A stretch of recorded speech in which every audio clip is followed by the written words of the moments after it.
I'd like to call the April 2nd, 2026 meeting of the Casa Grande Planning and Zoning Commission to order. If you would, please rise and join me for the pledge. I pledge allegiance to the flag of the United States of America and to the republic for which it stands, one nation, under God, indivisible, with liberty and justice for all.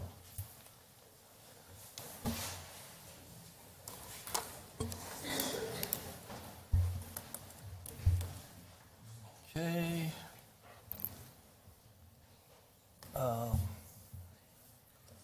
Erica, would you note Celeste is absent? And then the ground rules. So all of us need to check your phones and silence your phones, particularly us.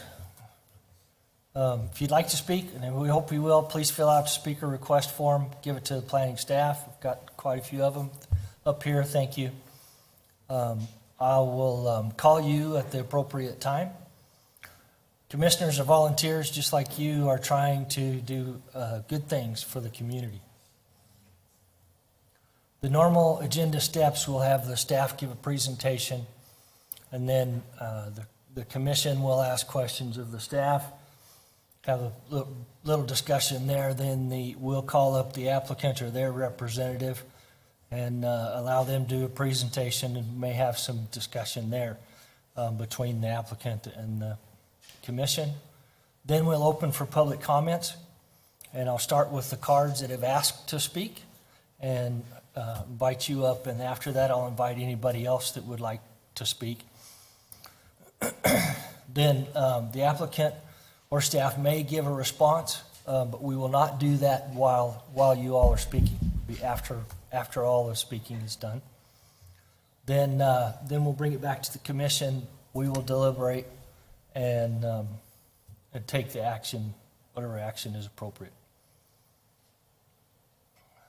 When you get to come up to speak, please do, again, approach the podium, speak into the microphone, and give us your name and address for the record.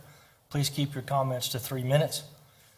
Understand that this is a time for commissioners to gather as much input as practical so that we can, and that we may not be able to respond at all. Thank you again for being here. Okay. Any changes to the agenda?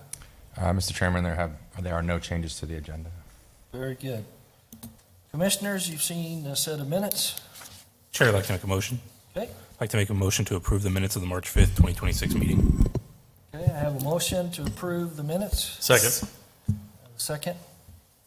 Any discussion? No. All in favor say aye. Aye. Any opposed? Very good. Okay, this part of the meeting for public comments is any comments that you'd like to make to the commission that are not referring to the agenda items that we have. Anything at all that you'd like to address, we'd love to hear your ideas. Please come on up. Okay, seeing none, we'll close the public comment part and get down to new business. First on our agenda is a presentation and discussion from Pinal Partnership, Energizing Pinal County's Future, presented by Mr. McFarland.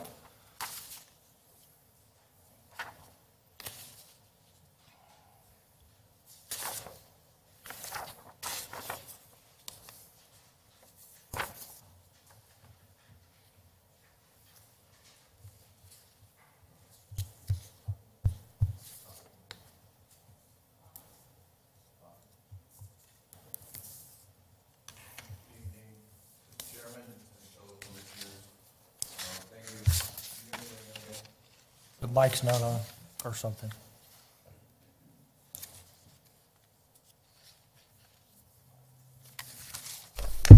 There we go. Operator error, pardon me. Mr. Chairman and Commissioners, thank you for the opportunity to address you tonight. My name is Craig McFarland.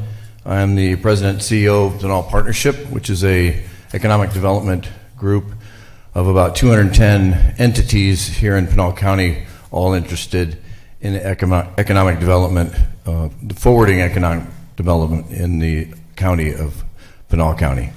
So tonight, what I'm here to talk about is energizing Pinal County, and what I'd like to hopefully show you tonight, and you have a presentation in front of you. It doesn't have all of the data that's behind some of these slides, so I'll probably try and explain a little bit about that. And really, it's about where we're at today as far as energy, where we need to go tomorrow, and how do we get there. Because energy is a critical element to economic development, especially here in Pinal County. And we do have some concerns over what's potentially looking at us in the future. The county urgently needs power. We have the current state of power in Pinal County is dire if we continue the way we are.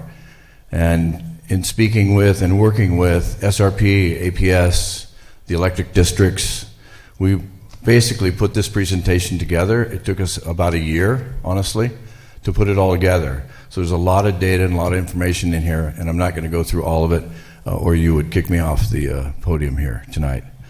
But suffice it to know that the energy demand and the growing unprecedented rates, making a fast development and new capacity essential for us in the future. And so the agenda tonight is energy demand overview, the grid and the Arizona energy market, energy opportunities in Pinal County, the benefits of development, and really working together to meet that demand. And that's what I hope to show you tonight. And in the end, I do have a handout I want to give you. You have the presentation, but I also have a handout that I want to show you. It was High Ground, which is a very well-known public affairs company, did a survey in Pinal County in terms of where our constituents stand with regard to solar and battery storage and some other things that are going on in the county. And I think you'll find that interesting. So energy demand overview, really the key takeaway here is that Arizona urgently needs new power resources to keep pace with the explosive economic growth that we're seeing, to avoid losing actually future economic development to our neighbors, Texas in particular. APS predicts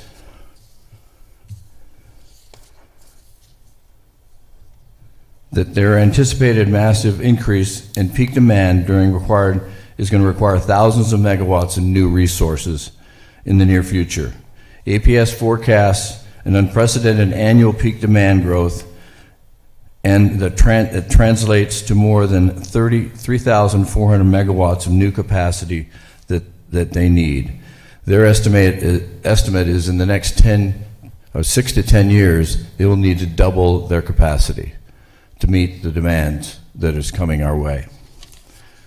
SRP also is predicting that they will need to double their power systems, if not triple the power systems over the next decade. So there's a huge demand that these large utilities believe that they need to advance us into the future. To meet the hourly demand, this is a slide that actually SRP put together, is they need a combination of things. This is an all-above approach. It's not just gas, it's not just hydro, it's not just solar, it's not just nuclear. It is a combination. And so you can see by the chart how they plan to meet those demands moving into the future. It's a combination, I said, gas, nuclear, solar, and battery storage.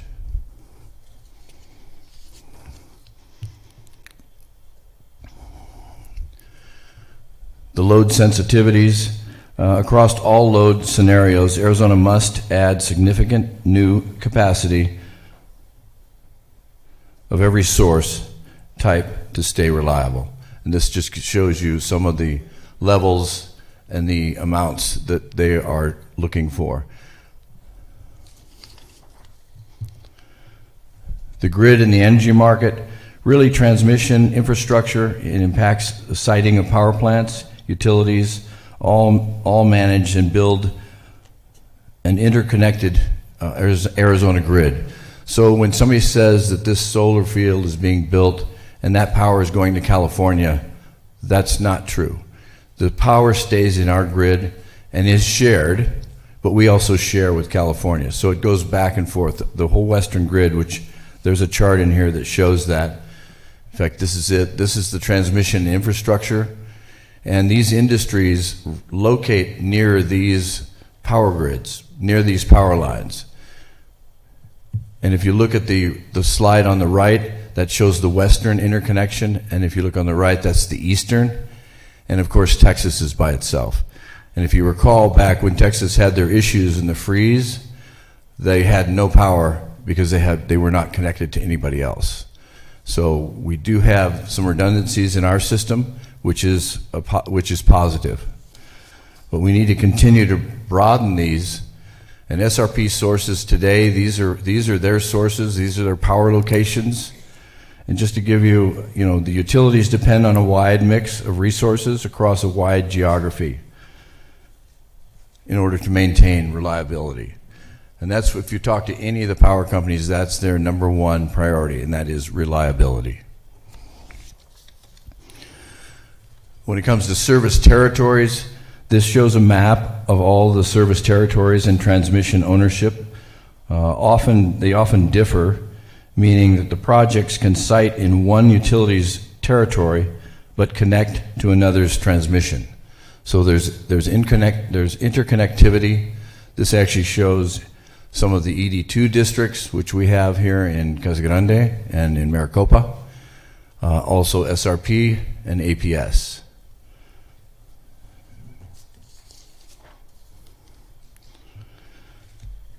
So energy is sold from developers to the power companies and then distributed to our constituents. Utilities depend on developers. They plan with these developers far into the future. They issue RFPs or requests for proposal, and then they sell these developers sell the power to each of the utilities to meet the customer needs and keep energy prices low.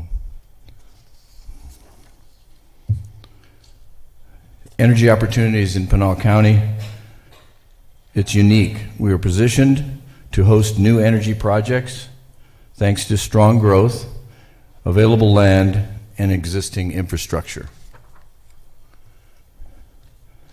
The opportunities we have in Pinal County are solar, batteries, gas, because they are the most viable energy and energy developments in Pinal County.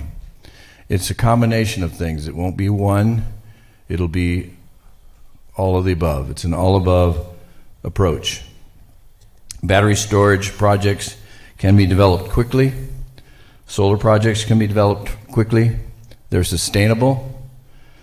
And along with battery power, it actually gives another 4 to 5 hours of additional power after the sun goes down. Natural gas remains a critical, reliable source.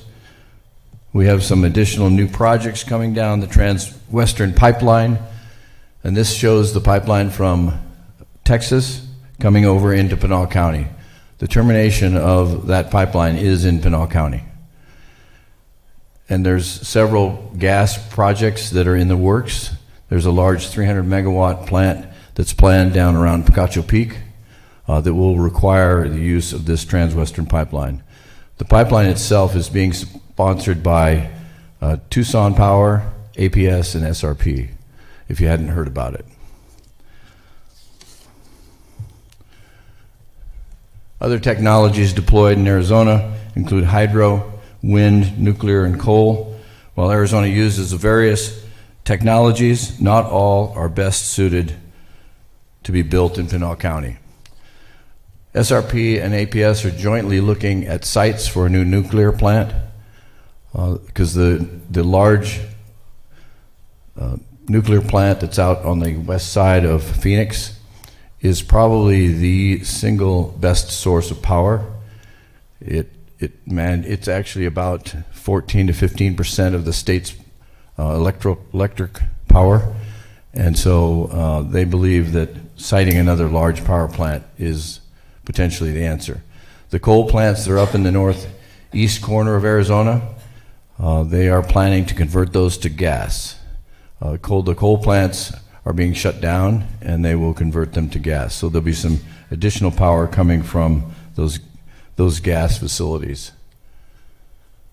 Utility customers, because of all the devices we have, your smartphone, the virtual power plants, the demand response programs, there's commercial and industrial peak solutions. The utility programs help reduce demand, but significant new infrastructure is still required to meet our growth, along with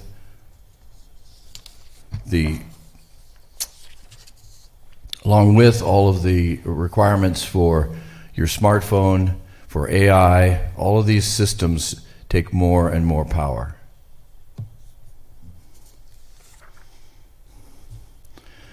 The benefits of development, really the key takeaway here is that energy projects bring substantial long-term economic benefit to Pinal County's communities and our workforce. It creates jobs, it brings energy that's needed, and that ripple effect is significant. When it comes to property tax, one single electric battery project might cost $512 million to build. It will generate over 20 years about $13.4 million in tax revenue to the county. This is the county combined with the community college and our local schools.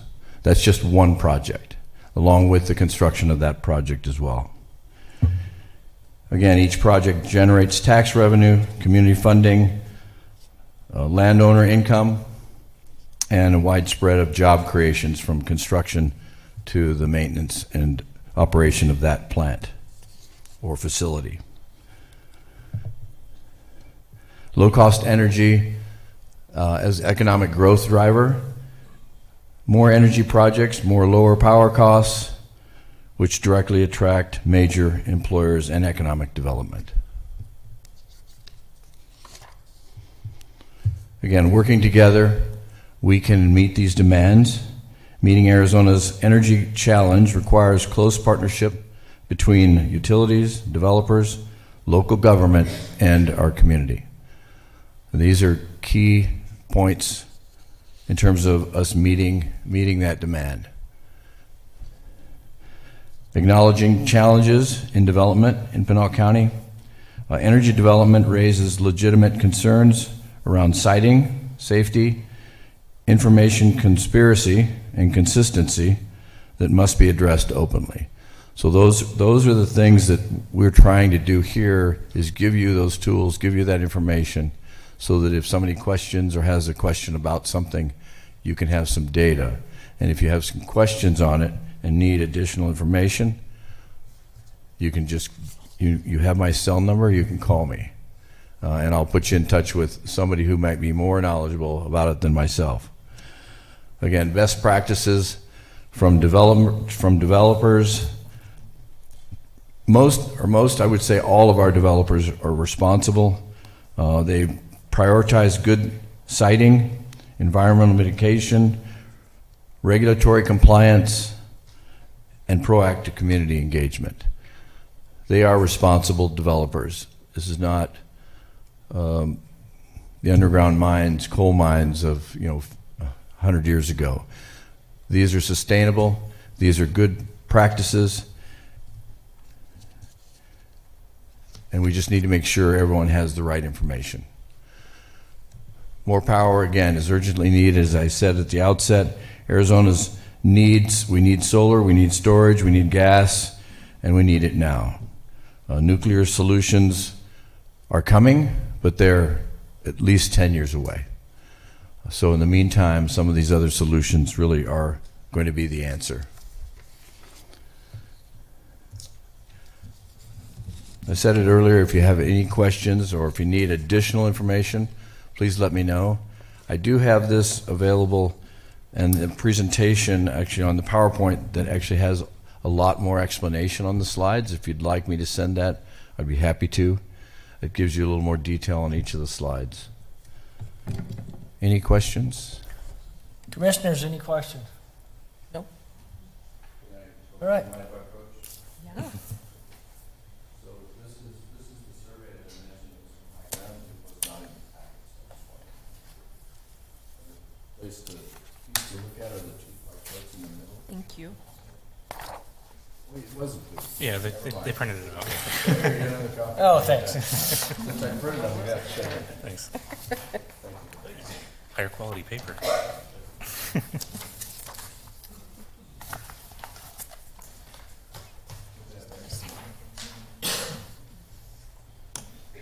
Okay, anything else?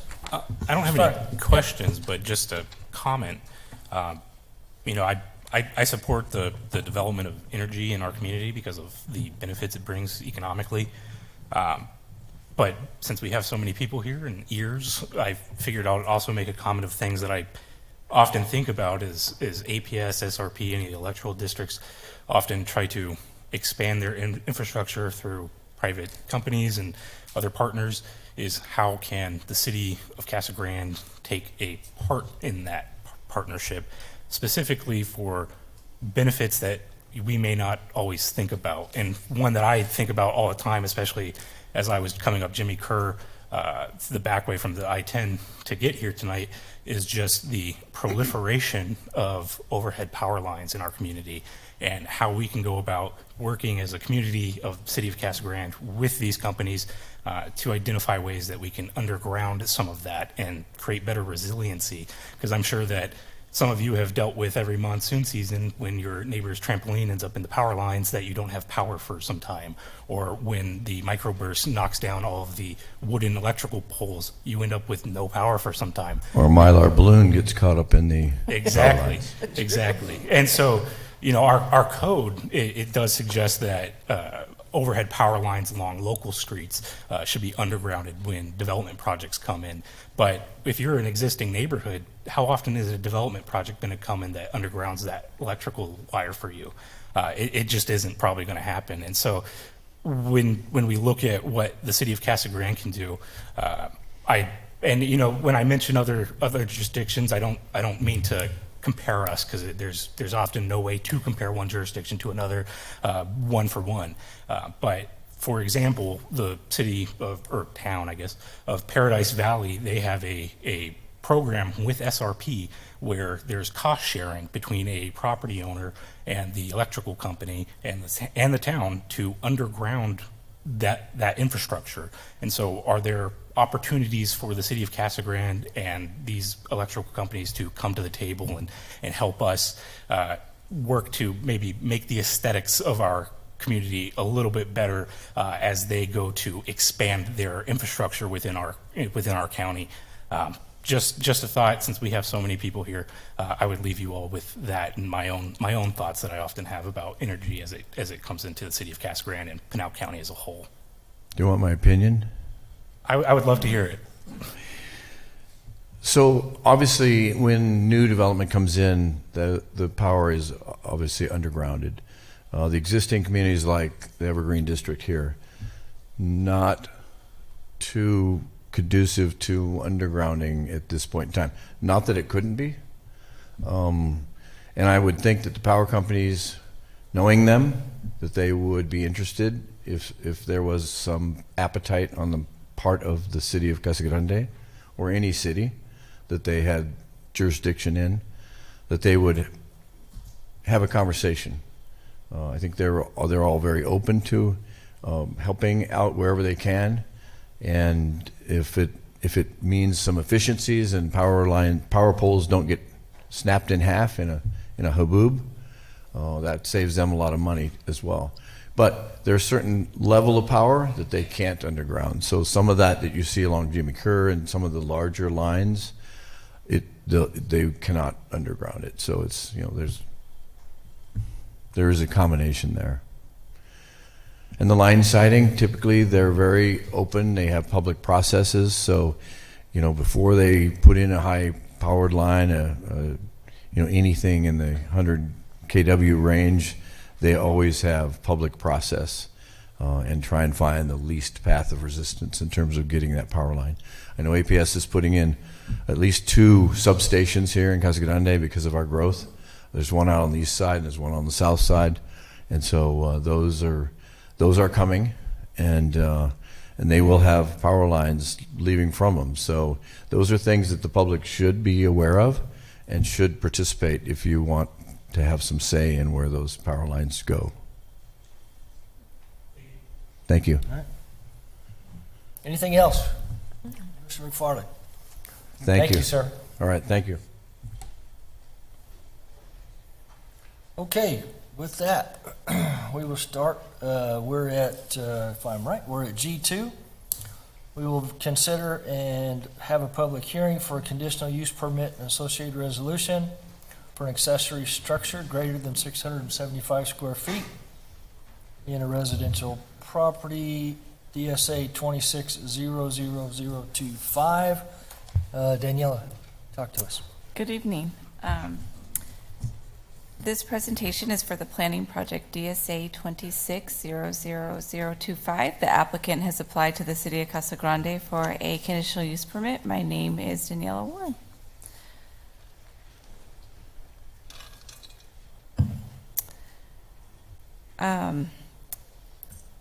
So the applicant is requesting a conditional use permit for an accessory structure greater than 675 square feet. The location for this proposal is in the Tuscany subdivision. This area is zoned R1 single family residential. The lot is approximately half an acre, and the plan proposes the construction of a 30-foot by 40-foot detached garage totaling 1,200 square feet with an additional 400 square feet of covered patio. The proposed structure totaling 1,600 square feet will be located in the rear northwest corner of the property. The prefabricated garage will be connected to plumbing and electricity. It will serve as a secure space for vehicle storage and personal household items. Per city code, here is the criteria which the Planning and Zoning Commission shall apply to evaluate a conditional use permit. The staff report has found that the criteria has been met. The proposed residential garage meets all required setbacks for the R1 single-family residential zone. The proposed garage is an improvement intended to enhance the functionality and value of the property while remaining in character with the neighborhood. There is no anticipated change to traffic. The structure will have no significant adverse impact upon the abutting properties because of the design and aesthetic compatibility. The building height equaling 12 feet, 10.5 inches, will not exceed the height of the existing primary residence of 14 feet, 8 inches. The colors will be neutral beige and brown tones to complement the colors of the house and the neighborhood. There is an existing block wall which provides screening. The applicant has mentioned the approval of their neighbors and HOA. And currently, after visiting the site, some observations that were made by staff is that these are larger lots, so they're larger in size. There are existing RV garages in the neighborhood that are attached to the homes. Also, there are plenty of buffers and open spaces, and there is a approved CUP across the street. And so it does seem in line with the characteristics of the Tuscany neighborhood. City staff recommends special conditions for this proposed project, which include A through C. This slide is showing that the resolution has been revised for greater clarity. Item A is expressing a limitation on square footage, and item B is stating that the accessory structure would need a conditional use permit if they were to request a living quarters, such, like as a ADU. And then for C, it is not for business purposes, it is for residential. The city has provided public notice of hearing through newspaper advertisement and mailings. A sign has been posted. Members of the public have had an opportunity to express their opinions, and city staff did receive a few inquiries. Staff recommends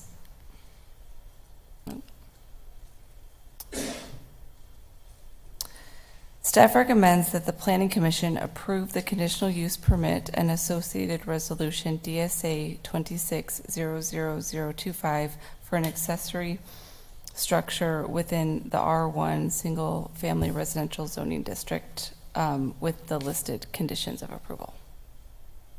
Okay, very good. Commissioners, questions for staff?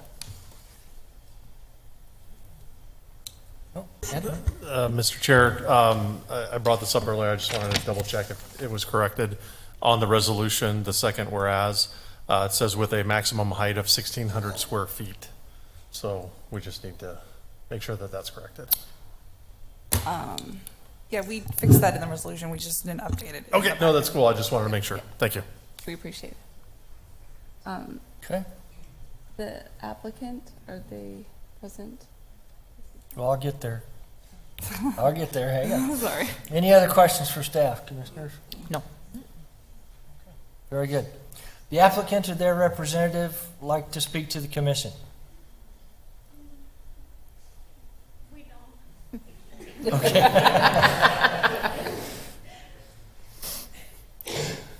Commissioners, any questions for the applicant? Nope. Okay, we're good, thank you. Okay, so now I'll open the public portion of the meeting. Anybody from the public like to address this issue, please come forward. All right. And I don't have any speaker card, don't see any speaker cards for this particular issue. So, seeing no one, we'll close the public portion of the meeting and for this issue and bring it back to commission. Chair, I'd like to make a motion. Well, there you go. I'd like to make a motion to approve the conditional use permit associated resolution DSA 26-00025 for an accessory structure with an R1 single family residential zoning district with the listed conditions of approval.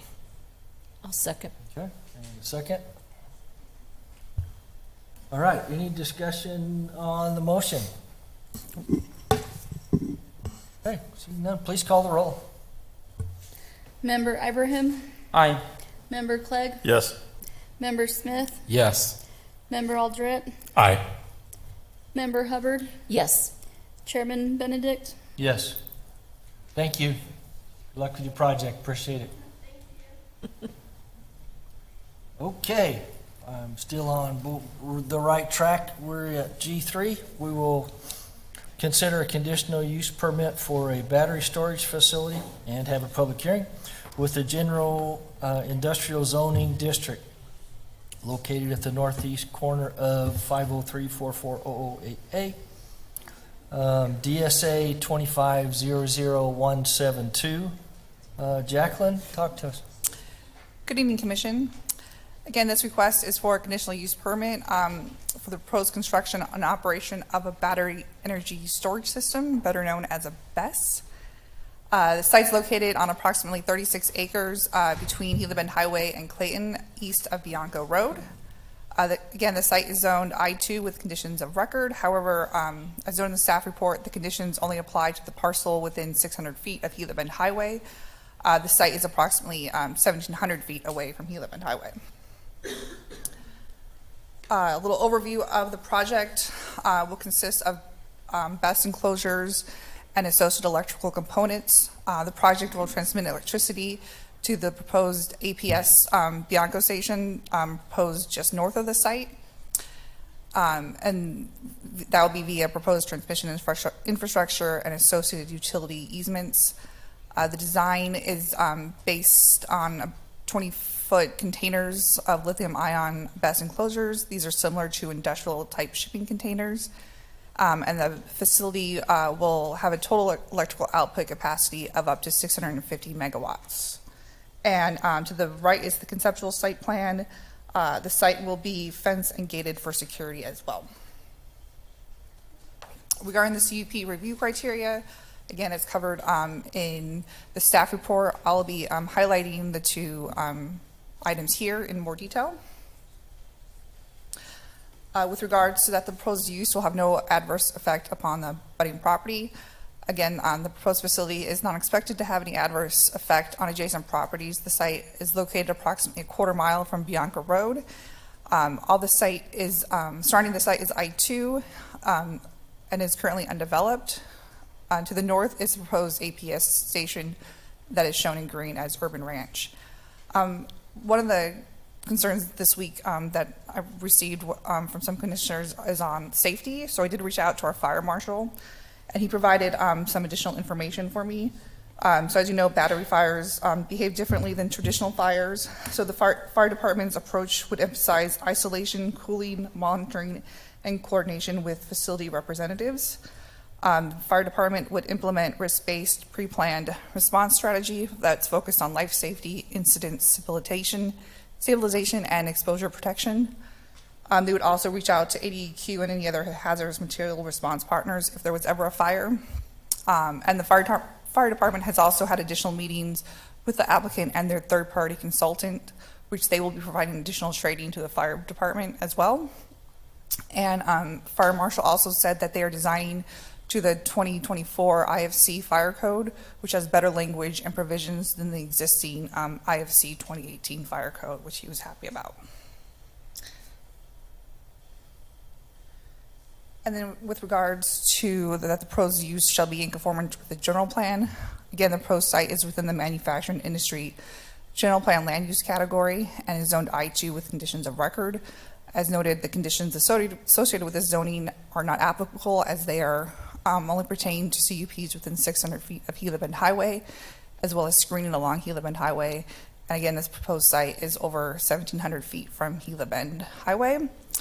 Some of the goals of the manufacturing industry land use is to mitigate adverse impacts from industrial users and encourage appropriate and responsible industrial development in appropriate locations.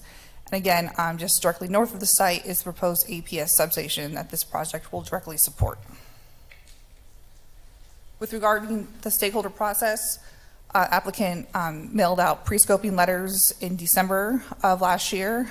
Notifications for this meeting were met by the applicant and staff. The applicant did receive 2 phone calls as a result of their pre-scoping letters inquiring about the project.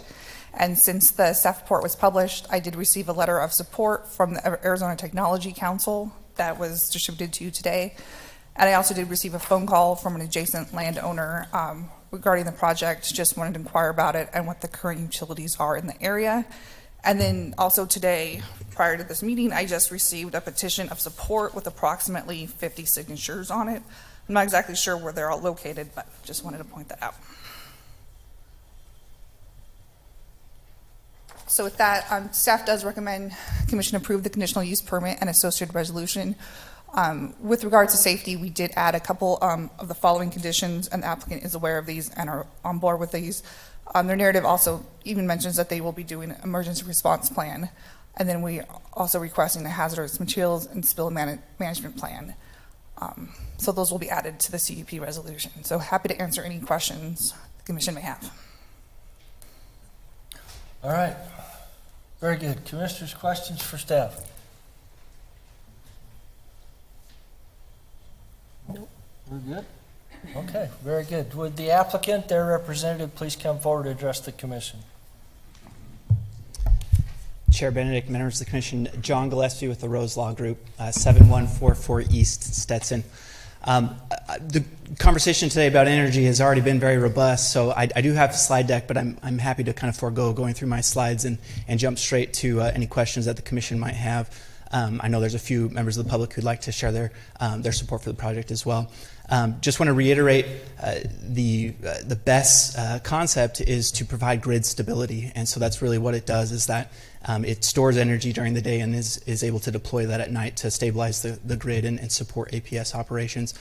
To Commissioner Aldretti's comment that he made on the other subject, we love this location. It's in an industrial area. It's directly adjacent to the proposed Bianco substation, and so no new transmission lines to connect that power directly into it, spanning across other properties. So we're really pleased with that.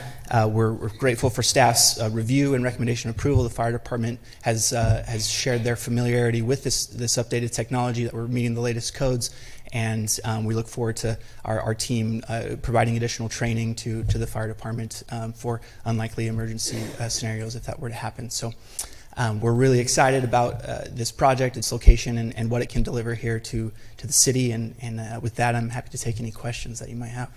Very good. Commissioners, questions for the applicant? All right. Thank you. Appreciate that. So now I'd like to open the public portion of the meeting, and to the members of the public, we have some speaker cards, so I'd like to call those folks that had requested to speak on this issue, and just shuffle them around here. Summer Shepherd.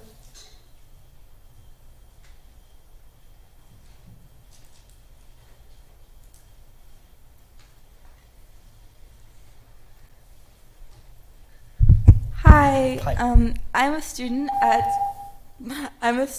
at Central Arizona College, studying environmental science, and Yeah. I really quickly fell in love with this community. The environment, the people. Ignore it. Keep going. Okay. And I am just wanting to say that I'm really excited at how Pinal County is becoming a leader in clean energy, and I think this is a really wonderful opportunity to go back to the presentation at the beginning of this meeting about how we need energy. This is a wonderful opportunity to employ local Arizona residents, get them a good pay, get them a solid job that would help our community. And yeah. Yeah. All right.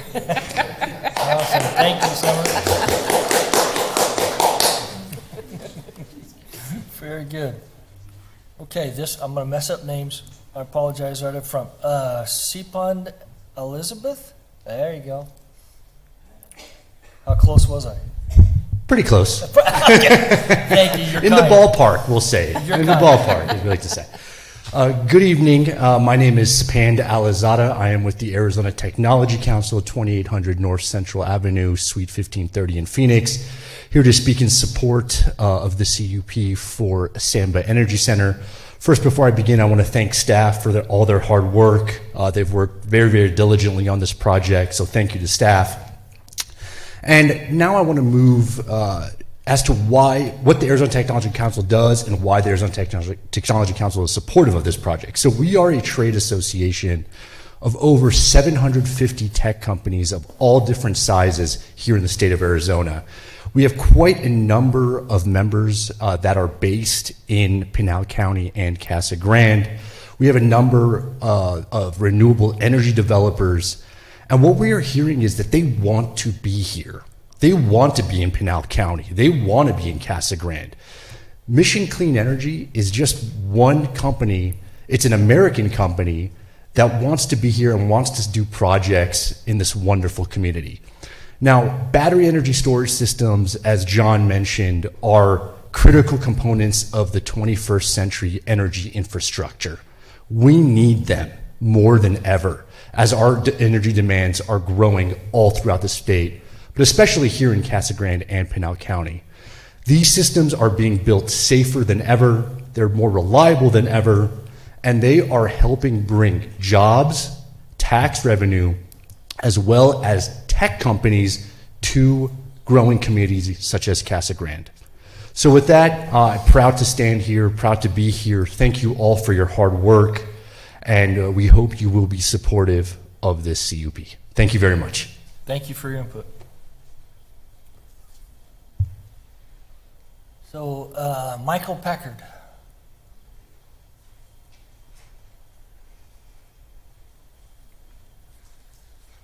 Thank you, Mr. Chair, members, or other commissioners. I'd also like to speak out in favor of the Samba project because, as our previous speaker just mentioned, it is going to bring jobs to the city of Casa Grande. It's going to bring tax revenue. It's going to increase money overall, and it just will give the town more money to do the things they want to do, such as restructuring Florence and helping Metronet put in the power lines or put in the fiber optics. It helps the city grow in a way that's responsible and sustainable, and it's with Pinal being one of the fastest growing counties. I believe it is the fastest growing county west of the Mississippi. If we don't prepare for these things now, we're going to be trying to play catch up later. Additionally, this project, where it is taking care of the environment, they do appear to be working with any extra requirements we have, such as fire concerns, such as water concerns. They're already not using much water, if any at all. This is kind of one of those projects that is perfect. I mean, they're putting it right next to the APS power station, so we can get rid of the overhead power lines that you were mentioning earlier, or at least keep them to a minimum. It allows the city to then gain the tax revenue from the money that will be made from the construction workers who build the project, from the employees who then work in town. I know I myself am a software developer, and I have to go up to the valley several times a week just to say hi to my boss and let them know that I'm an actual person. That to be able to do that from across town would be so much nicer than have to go up to the 10. And I don't think anyone here is going to argue with me on that if we can avoid having to go to the valley or the 10, it's not a bad thing. Really, this is just one of those projects. I don't see a downside to it, and I really encourage that this commission do approve the project to go forward. Thank you. Thank you. Sir, what is your address? Oh, my address is Go ahead. 687 West Rattlesnake. All right, thank you. So, thank you. Okay, so that's all of the cards that I got that requested to speak. I did get two that did not request to speak, but were in favor of this project. Either of those folks like to speak? Okay, very good. Would anybody else from the public like to address this issue? Please come up.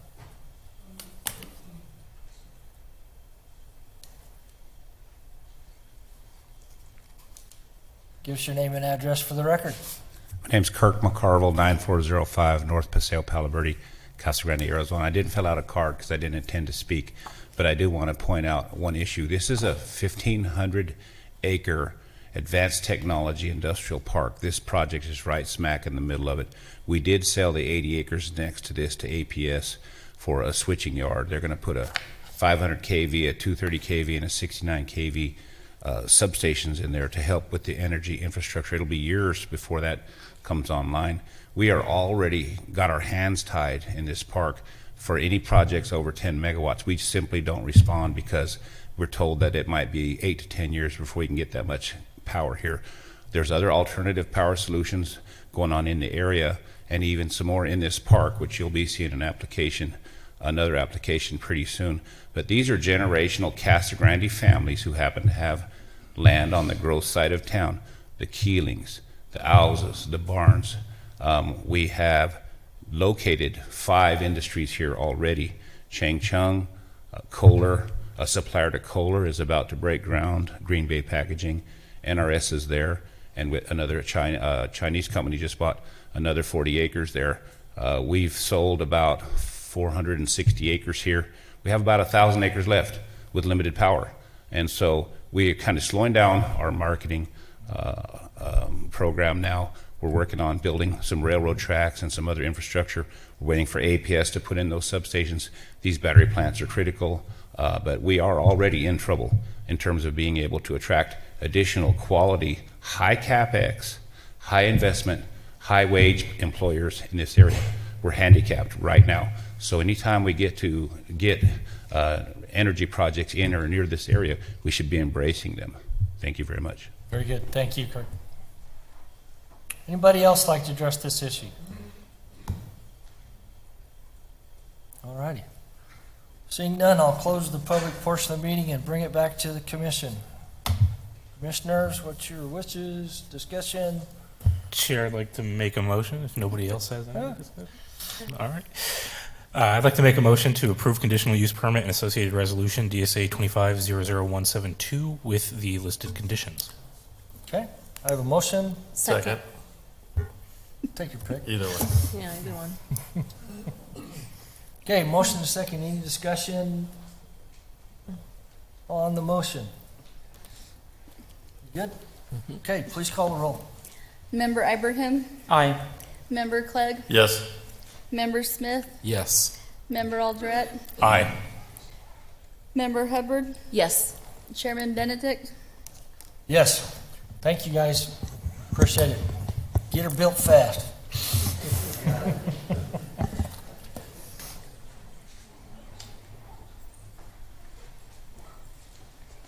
Okay, next on our agenda, G4, we're going to consider and hold a public hearing for recommendation to City Council for two requests by CVL Consultants on McCartney Ranch LLC involving 75 acres. This will be DSA 2500134 and DSA 2500133. James, you're on. All right, good evening, Planning Commissioners. As you introduced, we are going to be discussing two applications this evening.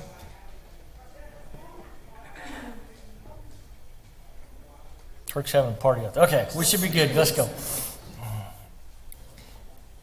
So the two requests are somewhat joined at the hip, but we are going to be talking about an amendment to the Villages at McCartney Ranch Planned Area Development Zone and zone change of a portion that's currently zoned R2, as well as an associated minor general plan amendment that would be necessary for this zone change consideration.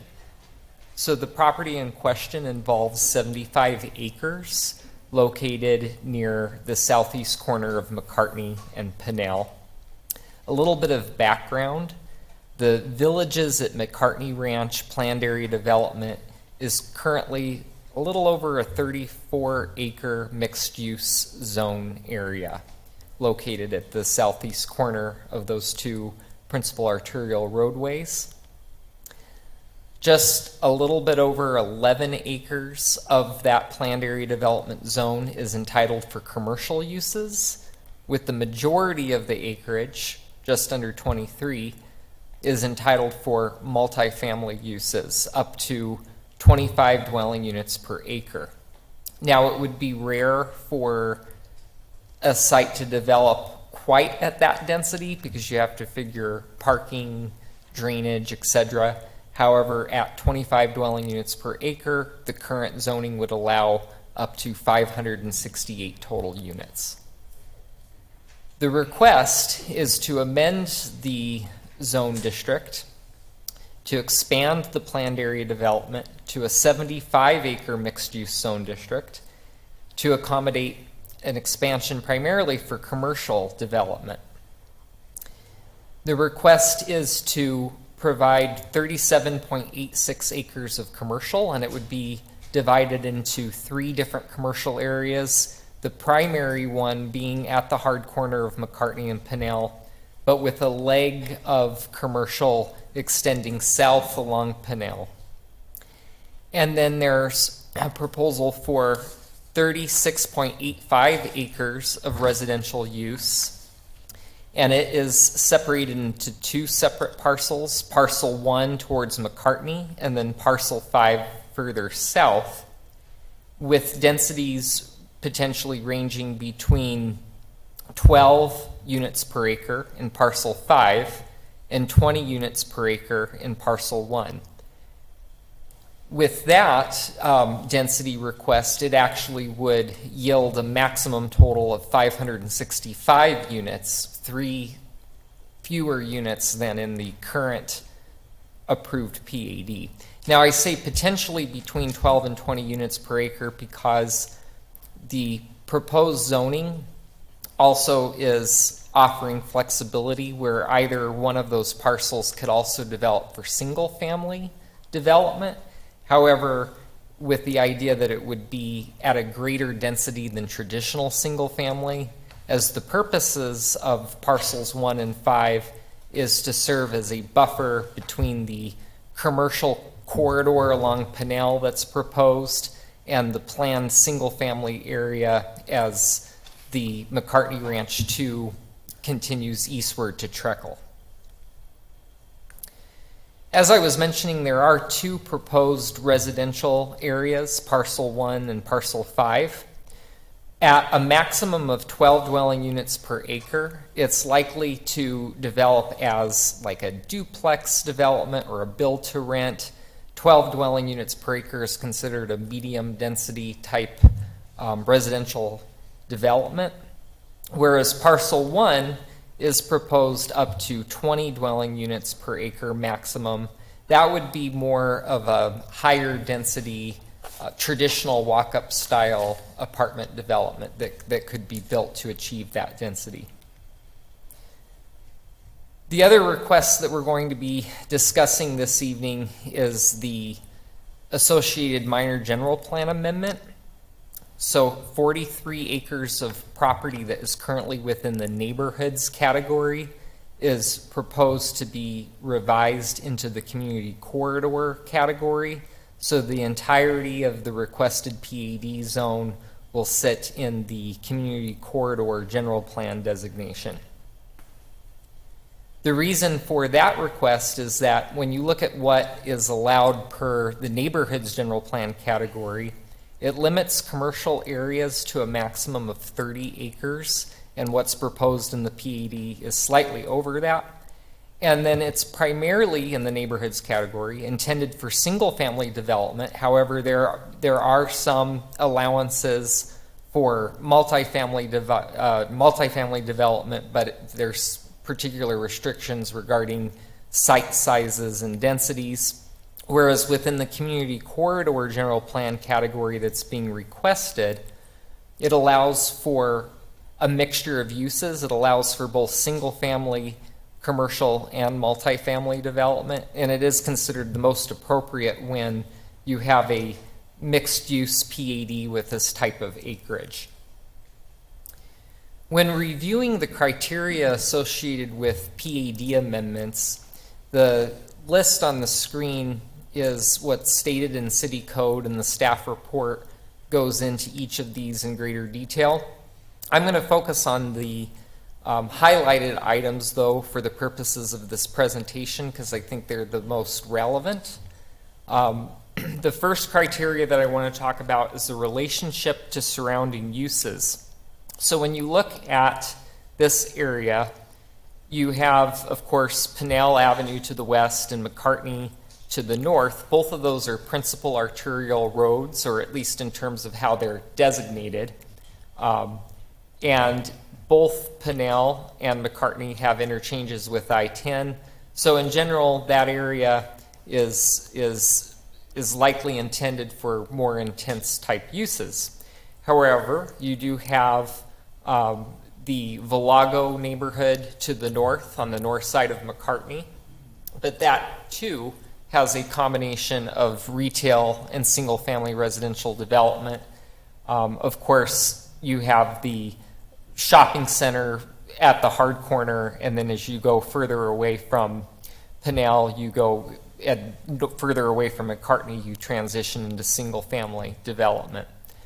On the west side of Pinell, there is primarily a string of commercial pad sites as you get closer to McCartney, and then as you continue south from McCartney, you actually go into a county peninsula where along Pinell, however, there is commercial designated uses per county zoning.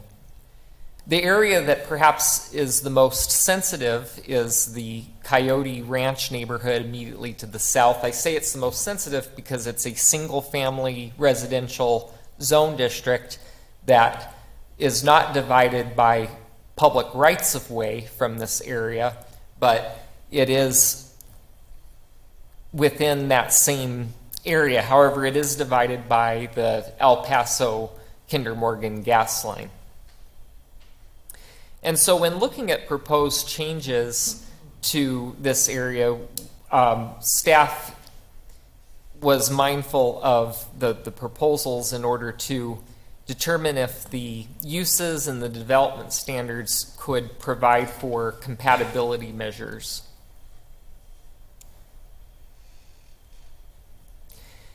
There's two single-family areas that are not being proposed to change. It sits within the R2 zoned part of the property between Pinnell and Treckle along the south boundary of the area, just north of the El Paso gas line, that contain existing conditions of record that aren't changing.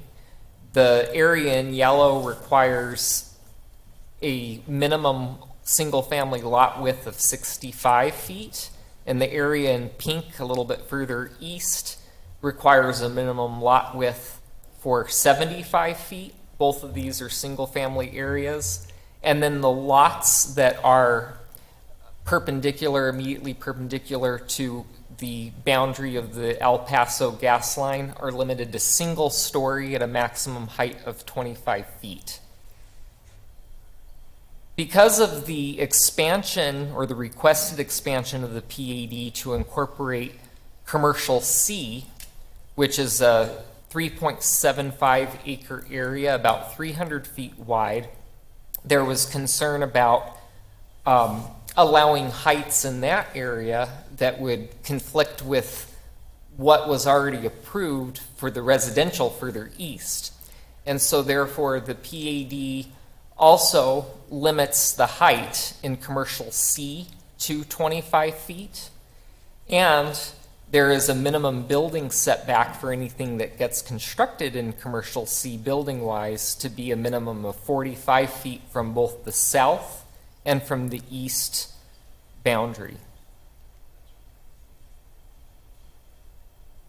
The other commercial areas, A and B, would have a maximum height of 35 feet as you go further away from the single-family neighborhood. As far as the two proposed residential areas, known as parcels 1 and 5, their maximum height is 28 feet. With regard to conformance with the city's zoning, there has been a site plan and a plat submitted just for commercial area A, the area at the hard corner, and it is both of those applications are currently under review. In the review of that site plan, they are proposing a large anchor store along with a variety of pad sites lining McCartney and Pinnell. When reviewing this site plan, we saw that there is an anticipation of a total of 212,000 square feet of total retail space, with the large anchor store being just over 180,000 square feet in size. The PAD, planned area development, request is to allow for what's known as large single-use and large multi-use shopping centers.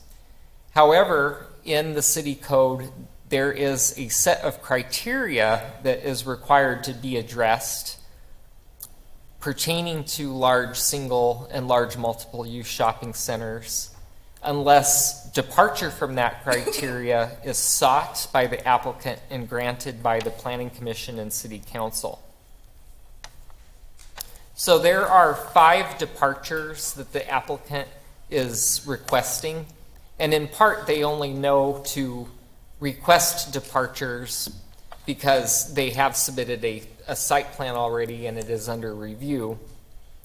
But what the departures are seeking primarily are the stipulated buffer requirements and setbacks that are typically in place when adjacent to residential. And the argument for deviation from those requirements is that the area that they're going to be close to is the planned residential uses that are being proposed within this PAD. It's next to parcel 1 there further to the east, and they're also asking for lesser than the stipulated landscape buffer. Ordinarily it would have to be 60 feet. And Also, the comprehensive sign plan that would ordinarily be submitted at the time of the zoning is being asked to be deferred to the Board of Adjustment consideration once the individual tenant needs of this area and the rest of the PAD are known. And then there is also a request with regard to the access drives onto the primary roads are not necessarily to have a landscaped median dividing ingress from egress, with the argument that there will be landscaping on either side of the driveways, and due to the fact that Pinnell Avenue is a state highway, there's different requirements that may or may not be able to be approved, and there's some maintenance challenges with a highly traveled driveway and a thin strip of landscape median. I think of the poor struggling palms at the Walmart site off of Florence, just east of Chipotle. They're there, but it barely, I would say. Another criteria that I would like to talk about is the impact of the plan on existing and anticipated traffic conditions. So with this zoning request, the applicant did provide a traffic impact analysis known as a TIA, submitted by a traffic consultant firm known as Y2K. And this document was reviewed by both ADOT and the city traffic engineer. There were 3 outstanding review comments cited, and an update to that TIA has since been submitted with the intention that it addresses these 3 items. However, that hasn't been confirmed yet that those 3 items have indeed been resolved. But the purpose of the traffic impact analysis is to identify the impact of the proposed traffic and what it will have on the surrounding roadway network, if it will negatively affect the level of service for the roadways needed for the proposed uses. And the 3 items that are considered outstanding have been determined to be relatively minor, and it will likely be able to meet with approval prior to this item's presentation to City Council. However, since the staff report was written, staff is recommending a condition be added that you would be asked to vote on, which basically says that developers of any portion of the PAD that requires the east leg of Palm Avenue, which sits to the south of Area A, will be responsible for contributing to the cost of the traffic signal at Pinnell and Palm, unless the signal has already been constructed prior to their development. So there's opportunity for that traffic signal to be constructed, such as by the single-family area within McCartney Ranch 2. That may happen to develop prior to commercial areas B and C, or the residential area of Parcel 5. And so this condition just helps ensure that signal is indeed constructed, or otherwise the cost contribution occurs. Regarding the open space and or public land dedication element, I do want to point out that to the south of the site, as I already referenced, there is that El Paso Kinder Morgan gas line. At its widest in this area, it's 310 feet, but then does narrow as the site goes to the east to about 300. But there was, in the city's general plan, the intention to run a regional trail within that area known as the Gas Line Trail.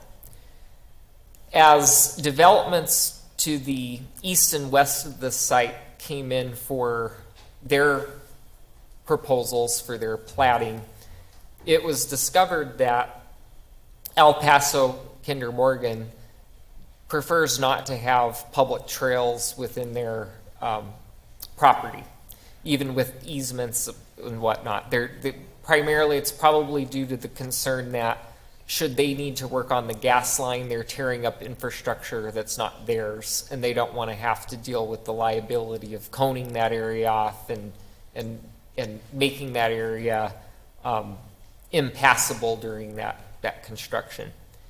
And so as a result, the development is planning a trail that goes west to east or east to west, depending on how you look at it. But what this PAD is proposing is to run that trail between commercial area C and the pipeline, so that helps with additional buffering considerations to help address the concern about the use that is other than single family next to Coyote Ranch.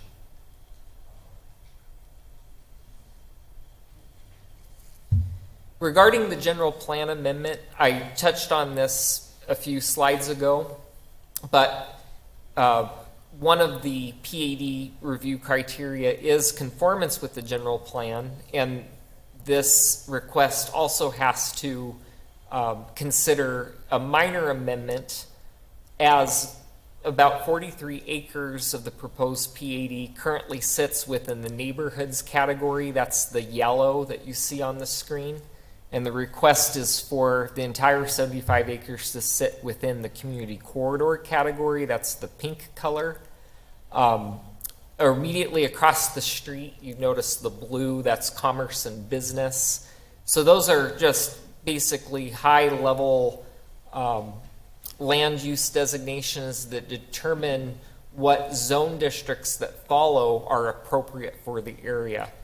So because the PAD is requesting more than 30 acres of commercial and it is a mixed use type PAD, community corridor is considered more appropriate. But with regard to specific general plan criteria in looking at the community corridor category, one of the goals is to promote diverse business, retail, and office uses. And an action step to achieve that goal is to encourage mixed-use commercial and retail structures to create a higher density of uses along major corridors, such as Pinnell and McCartney. Another goal is to promote Casa Grande's identity by creating gateways at the major entryways into the city. A couple of action steps associated with that is to create development opportunities for larger retailers and office developments at key entry points. And then another action step is to connect gateways to trails as designated in the Regional Trails Master Plan. And I already, of course, touched on the plans to route that east-west trail towards the south end of their development.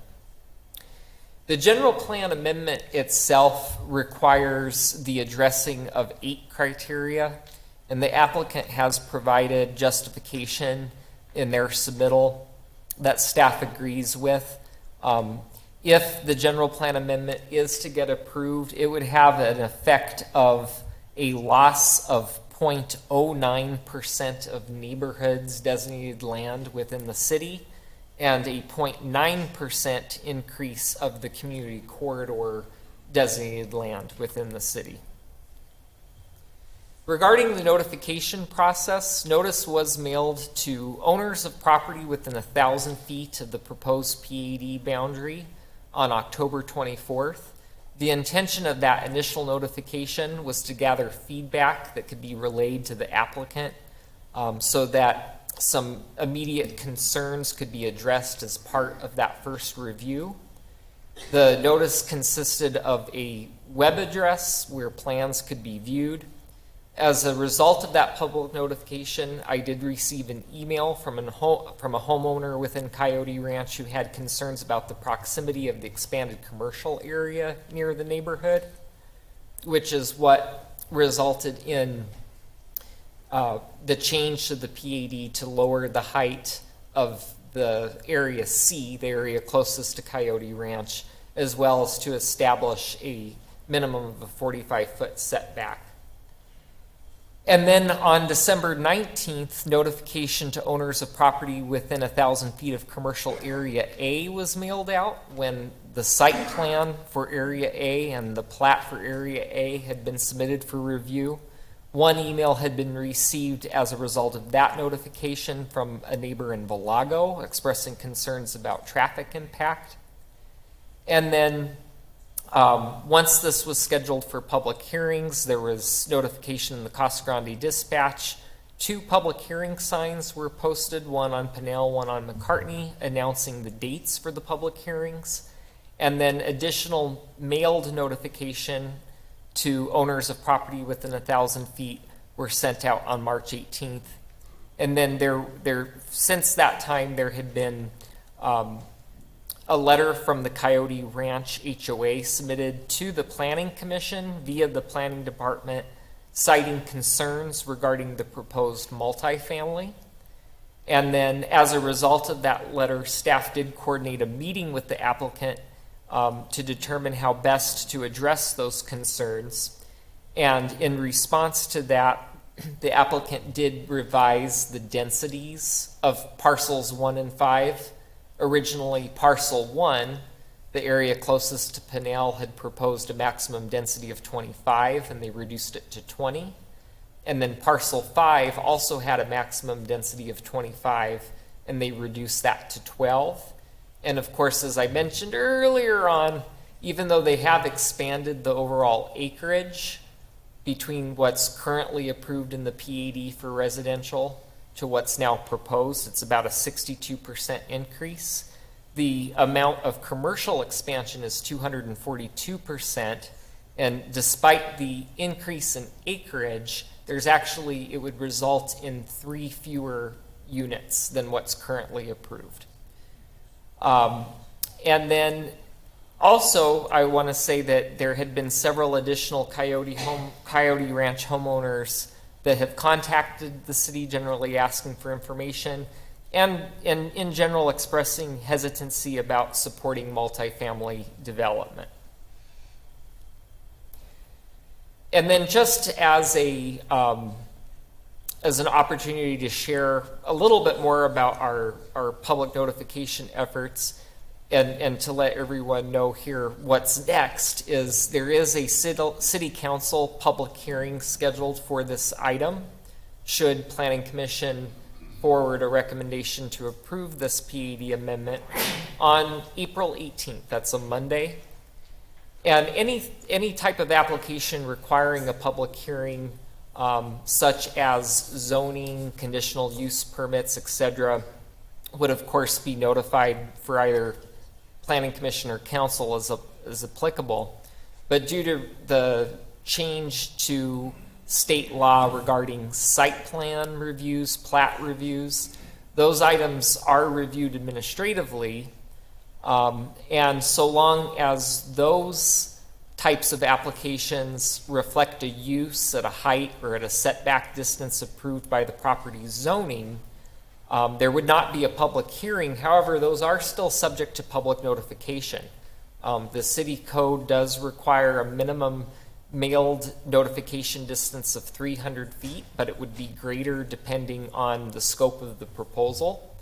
Such as the case with the site plan that was submitted, we sent out notification to 1,000 feet. And while formal public hearings aren't involved, a neighborhood meeting could be scheduled at the request of the planner. And the purpose of that notification process is to gather input from surrounding property owners and incorporate that feedback into the review of the request. And it's shared with the applicant, who's expected at a minimum to address how those comments were incorporated into their resubmittal or explain why otherwise the feedback was not reflected. And of course, anything that involves an amendment to the zoning, so a change in height or an increase in density or minimization of a setback, would still require a public hearing, and it would go through a very similar public notification process. So with that, staff does recommend that Planning Commission move forward to City Council two items. The first is the general plan amendment, DSA 2500134, subject to approval of the PED amendment. And then the second recommendation is that Planning Commission move to forward to City Council a recommendation to approve the PAD amendment. The staff report had listed a number of technical modifications which have since been addressed. It has been reduced to the technical modification that the TIA be met with the approval of the city traffic engineer to memorialize three particular items. And then, subject to two conditions of record, the staff report had only reflected number one, regarding the ability for the city to require right-of-way ahead of any development if the right-of-way is determined necessary. But the added condition, number two, is that developers of any portion of the PAD that requires construction of the east leg of Palm will be responsible for contributing to the cost of the traffic signal at Pinnell and Palm unless the signal has already been constructed prior to that development. And I'd be happy to answer any questions. All right. Commissioners, questions for staff? I just had one. Yep. What in one of the slides you mentioned an anchor building. What do you mean? What is an anchor building? An anchor store is usually just the largest of tenants. So in this case, it's actually Walmart that is proposing and it's a 182,000 square foot store. So it's usually otherwise known as like a big box. Gotcha. Okay, thank you. Yeah, in regards to that, and that's looking to be a Walmart supercenter. So are there any, in regards to the TIA, are you looking to expand or negotiate expansion of Pinnell? The TIA does involve the adding of lanes and turn lanes to both Pinnell and McCartney. Okay, so McCartney right now is under construction for widening, and that's to add one lane in both directions, correct? Yes. And that's given the current traffic load, correct? So the modifications to McCartney will likely result not only in one additional travel lane in each direction, but also a number of turn lanes. Our traffic consultant can talk about that in greater detail, but I believe at one of those intersections, of course, we're talking about if it's Pinnell, you're talking about either north, south, and McCartney, you're going east, west. So I want him to clarify, but I believe that in some instances it would be a double turn lane. Okay, thank you. Clark, did you want to clarify any of what he said? If Commissioner's satisfied with the information provided, I'll leave it at that. Well, my concern is that you're looking at the current traffic load and you've already saying that you're widening it. Now you're looking to double that load with the new plan. Is there any plans in the future to widen and even 3 lanes? No, thank you. That particular corridor is designated as a principal arterial, so right-of-way is being acquired to accommodate a 3rd lane in each direction of travel. But as a standard approach within those principal arterial corridors, we initially build for a 4-lane instead of a 6-lane facility. I might mention that the facility that is now being constructed will have considerable excess capacity. So it can absorb the trip generation that this development will contribute to our street system. Okay, thank you. Okay. Anything, any other questions?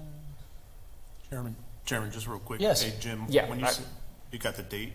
Yeah, I thought okay. you read my it's mind. May 18th. Yes, right? Not I April realized 18th. I had a typo. Just so nobody here is confused. Yeah, Okay. thank you. Yeah, Jacqueline reminded me, so the date that City Council is scheduled is not April. It would be Monday, May 18th. So I know at least 2 people were listening, because she told me and you did. Okay. Okay, would the applicant or their representative please come forward and address the commission?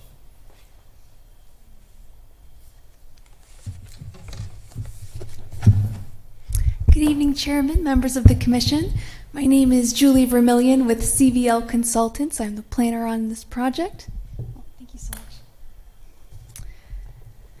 Thank you for hearing our case this evening. CVL Consultants located at 4550 North 12th Street in Phoenix. And thank you to Jim for the thorough presentation. I don't want to duplicate any efforts, and out of respect for your time, I'll make sure that I don't repeat anything here. But this is, of course, the villages at McCartney Ranch. Oh. All right, you know where it is. This is that existing general plan map.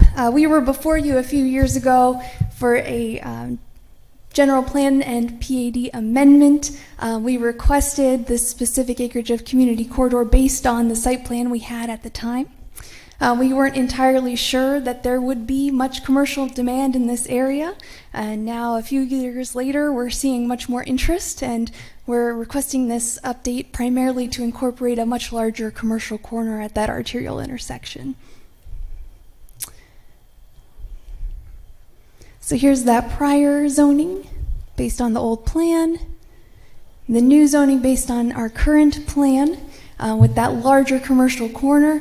The residential parcels increased slightly in size and were pushed further into the development based on that commercial corner. So there was some reconfiguration of these parcels. We also expanded the commercial down along Pinal Avenue. And I know Jim already gave you a good understanding of the difference in acreage there, but I have a table that summarizes it pretty simply. So we're expanding that gross area of the site, slight increase in the residential, a much larger increase in the commercial, and then we're not requesting a higher density than what was previously approved. The prior approval was 25 dwelling units per acre for the residential. We're currently proposing that 20 on parcel 1 and the 12 on parcel 5 for a total unit count of 565. So it's actually 3 less residential units that than was previously approved in 2012. I just want to give a quick comparison of the development standards between the approved and proposed PAD. You can see that the only proposed deviation is our density restriction that was mentioned.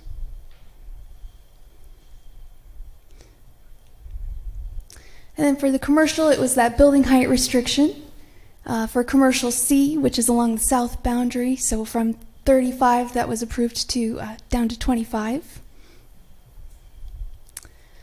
And as part of this PAD, we're actually adding development standards for the possibility of single-family residential. We're requesting flexibility to potentially develop those 2 residential parcels as single-family residential, being that we're unsure of the vertical development opportunities for those parcels at this time. So it'll depend on the market demands once we move forward with those 2 parcels. And deviations from the city's PAD single-family residential standards are requested primarily for consistency with the adjacent R2 zoned community. We want to make sure that the development standards are similar to the approved McCartney Ranch 2 subdivision.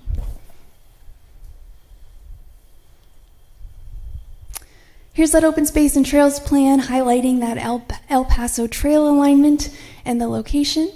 We're also showing an amenity in each of the residential parcels, and of course they would have access to that centrally located large park in McCartney Ranch 2. As mentioned, we've had in-depth coordination with city staff to ensure that the street patterns shown here, the access points, and all proposed improvements and traffic considerations have been carefully considered and addressed with this plan.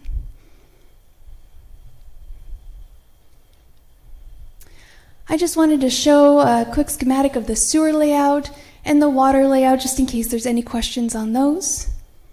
But we don't need to get into too much detail for the zoning case. And then I just wanted to highlight a few key benefits of the proposal. Of course, we're establishing the zoning for very significant commercial opportunities and permitting retail, restaurant, and other commercial services that'll support this neighborhood. We're establishing those employment opportunities and job creations with this commercial corner. Residential parcels 1 and 5 will provide supportive housing for those uses and provide a transition between that commercial and the single-family residential to the east and south.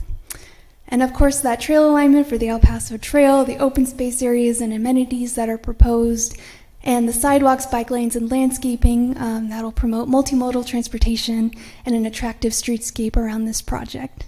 So I'm available to answer any questions you might have. Righty. Commissioners, any questions for the applicant? I have one question. Yep, go.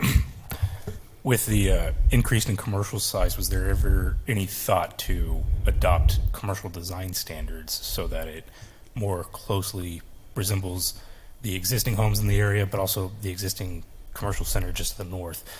Mainly for the fact that that commercial center was done very well, and it matches with the homes of Valago very well. And so if we're doing much more commercial space to allow a big box retailer, which couldn't go in there before because of only 11 acres, you kind of want to see some commercial design standards so that we know what goes in there isn't just a box with 2 shades of gray.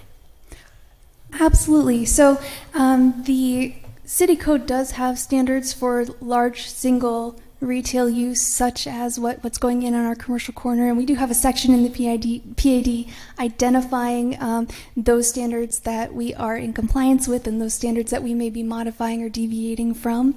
We also do have a reference to the city's design guidelines in the PAD. I don't believe we have anything extensive beyond that in the PAD regarding the design guidelines, but that's something that we can certainly consider. Thank you. Any other questions for the applicant? All right, thank you. Appreciate that. Thank you. So now I'd like to open the public portion of the meeting. I have several cards here. I have 2 that show that they would like to speak. Let's go ahead and start with Todd Unger. Thank you. I appreciate it, your time here. Again, my name is Todd Unger. I've been a resident and a homeowner in Casa Grande for over 19 years. I currently serve on the board. I'm a board member of the Coyote Ranch Homeowners Association. And with your permission, I would like to read the letter that was submitted to the City Planning and Zoning Commission dated March 18th. On behalf of the Coyote Ranch, thank you. On behalf of the Coyote Ranch Homeowners Association at Casa Grande, we respectfully submit this letter strongly opposing the proposed rezoning of Parcel 5 within the Village of McCartney Ranch development. As our bylaws permit, the HOA Board of Directors convene to take action and formally vote to oppose the proposed zoning change from the PAD commercial zoning to multifamily designation in Parcel 5. While we understand and support responsible growth in our community, our opposition is noted in the following concerns. 1, conflict with community characteristics. The proposed multifamily zoning at this location is inconsistent with surrounding single-family neighborhoods. 2, traffic and the infrastructure strain. That has been a big discussion already, and I won't go into that detail. Impact on our home values. While actual evidence is scarce on the true impact of the dense multifamily residence to the value of single-family homes in the immediate vicinity, what is without question is Coyote Ranch contains some of the nicest and most valuable homes in Casa Grande. Adding multifamily residence to what is effectively the backyard of these exclusive and valuable homes would dramatically decrease the curb appeal and potentially negatively impact the home's values. Number 4, increased crime. Multifamily residents are 85% more likely to be burglarized than single-family residents. Car break-ins, trespassing, and package thefts all occur at a higher rate in multifamily residences. Inviting this type of increased crime into our peaceful local neighborhoods is unnecessary and troubling.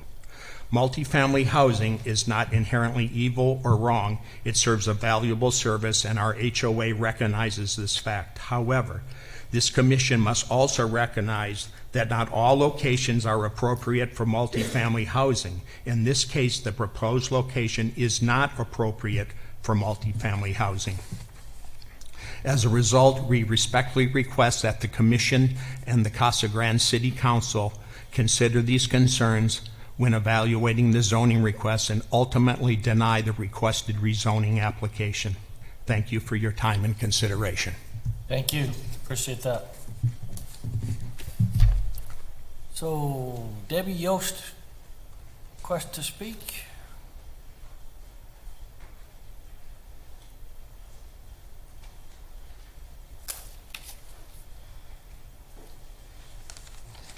Hi, my name is Debbie Yost. I live at 334 East Cornerstone Circle here in Casa Grande, and I've been a resident here for 49 years. 46 of those years were as a real estate broker. I can tell you why people move to Casa Grande. It's for wide open spaces, for lower density. If they wanted to live in Phoenix, they'd move to Phoenix. I'm speaking in opposition to the density and the height requested in Parcel 5. Coyote Ranch was developed over 25 years ago. Large lots, single stories, with a natural buffer there of El Paso natural gas easement right across the north side. I'm looking for a reasonable transition between the large lot, single level, single family homes of Coyote Ranch to the north. Because of the desire of Walmart to expand into this area, I understand that the commercial spot had to be increased. That pushed multifamily closer to Coyote Ranch. That original zoning was for R2. That's 2 to 9 units per acre. I appreciate that their original request was 20 to 25 units per acre with a height of higher than that. Now they, as a result of the letter that was sent by the HOA board, I appreciate that the applicant has reduced the request to 12 units per acre on Parcel 5. I'm very concerned about the height of 28 feet. I think as we drive around Casa Grande, we can see the difference between a multifamily project, such as the Canopy, which is single story, and the 3-story abomination known as a Gobby House on Treckle and Courtson. We're also seeing several of that type of construction going on around the rec center. I don't think that's compatible with why people live here. I don't think it's compatible in a transition between Coyote Ranch to that commercial spot. I'm very, very concerned about that.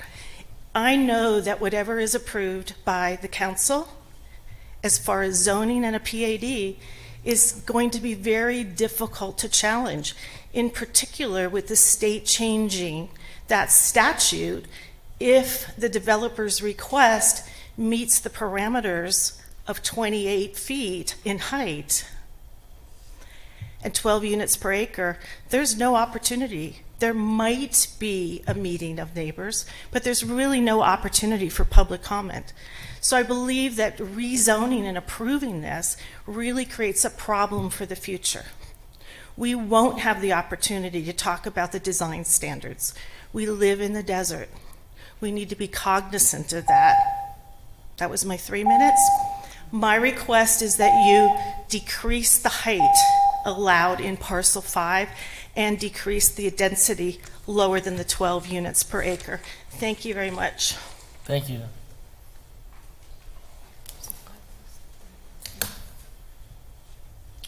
Okay, I have 10 other speaker cards that did not ask to speak, all 10 in opposition. Would any of those 10 like to address the commission? Come on up, give us your name and address for the record. Hi, sorry. I'm Betty Roman. I live in Coyote Ranch, 262 West Rock Creek Place. I'm just curious, when are we going to have enough apartments built in this town? It just seems crazy. I don't know if we have the infrastructure for it, the water, the power.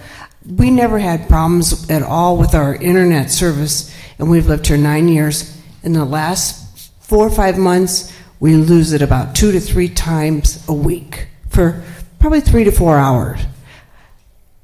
I'm just, Do we really need more apartments? I'm apartment out. Thanks, guys. I appreciate you all volunteering to do this, though, and listening to us. Thank you. Thank you for that. Appreciate it. Tom, come on up.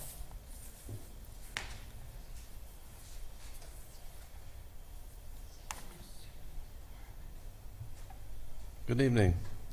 My name is Tom Eisen. I live at 1183 East Cornerstone Circle in the Coyote Ranch neighborhood. I was born and raised in this town, lived here all my life. Owned a business south of town with 2,500 acres. My wife and I built a house here 6 years ago for $1.5 million on 3/4 acres in Cornerstone, accepting what the plan was to the north of us. Now, can you put up that sign where it says the way it is and the way it's proposed? There was two different slides. There was the way it is and recommended or proposed. But anyway, right there. Now, if you look at where Fry's Marketplace is, you can kind of see it to the north. See the size of that? Now look at what the proposed development to the south of that is compared to that. Now, as Casa Grande residents, we think of like a Fry's Marketplace as a big area. This thing is going to be like 5 to 4 times that size on the south side of McCartney. Do you see any 3-story mega apartment buildings around Fry's Marketplace between them and Villago? No, you don't. So you're going to totally transform that corner, and you're going to make it huge. It's going to dwarf Fry's Marketplace, and that's a pretty good size commercial development. When we built here, we accepted what was planned. What I think the majority of the people in this room that are against this proposal are against people like this, convincing people like that to convince you guys to change it. I've lived here all my life. I want to see Casa Grande grow the right way, but I don't want to see uncontrolled growth. I don't want to see big developers come in here and just blow everything up. And that's all I have to say. Thank you. Thank you.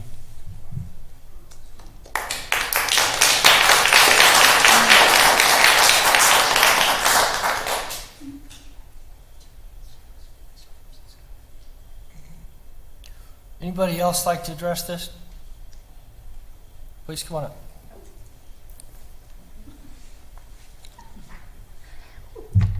up. My name is Robin Stevens. My family has been here for generations. My mom lives at 286 West Crimson Sky Court. And I have worked in the apartment industry for over 20 years. And I know firsthand what an apartment community does to a residential neighborhood. It does bring crime.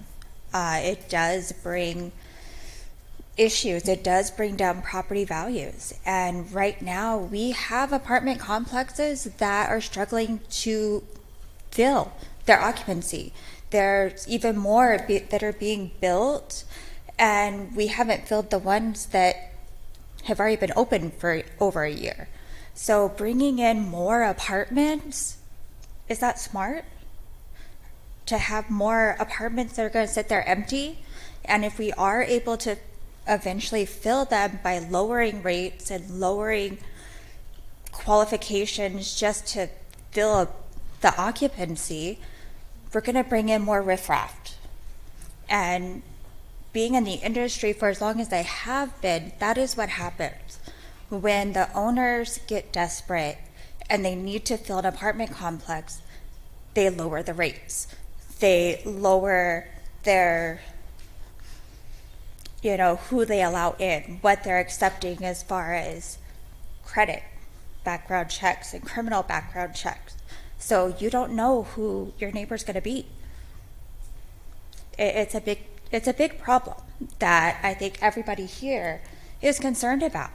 Not only that, but you have the commercial buildings that are coming in.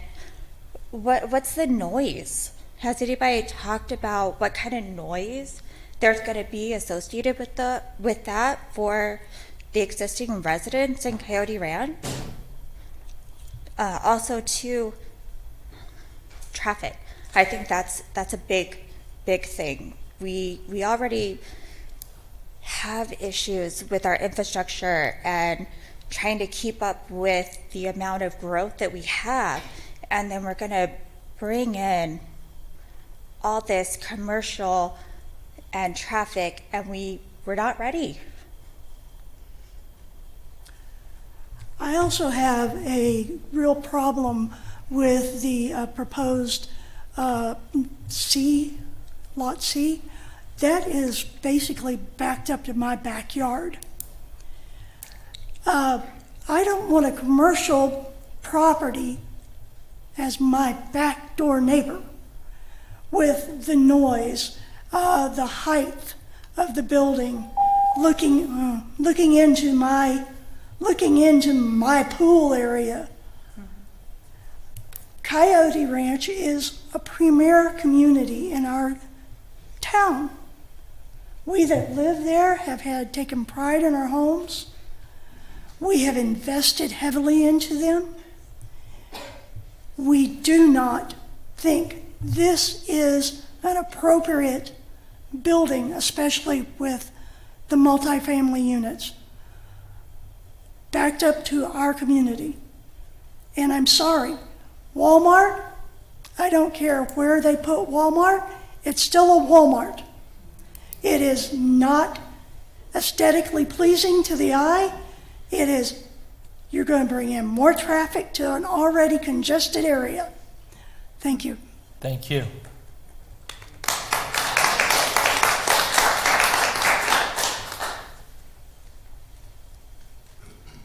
Hi, my name is Julie Raymond. I'm at 194 West Crimson Sky Court, and I'm also going to piggyback off of them. So Commercial C is in my backyard. Nobody has talked about, yes, the noise that will come with commercial, or the lighting poles that will come into our backyards, that we now have these open skies, that we will have lights come in our backyards. Walmart, let's talk about Walmart. My husband works for Walmart. He's a driver for Walmart. I know how it is. You're going to tell me that there's going to be quiet zones. There's not. You're going to tell me that there's not going to be reefers that's going to be running all night long, because the turkeys are going to be there from September to February, running all night long. We're going to hear it. We're going to hear all of that all the time. The truck drivers, the riffraff, the garbage, the skunks, the animals that will come from this, totally oppose all this commercial. It's going to be worse than the apartment buildings. You're going to have homeless people come. We have homeless people now in our neighborhood. They're going to come even worse. I'm totally against this because of everything. The whole structure of it has changed. Yes, we moved here because it's a quiet neighborhood, and now you're bringing in all of this that's going to cause total chaos between animals, the lighting. It changes our whole livelihood. Thank you. Thank you.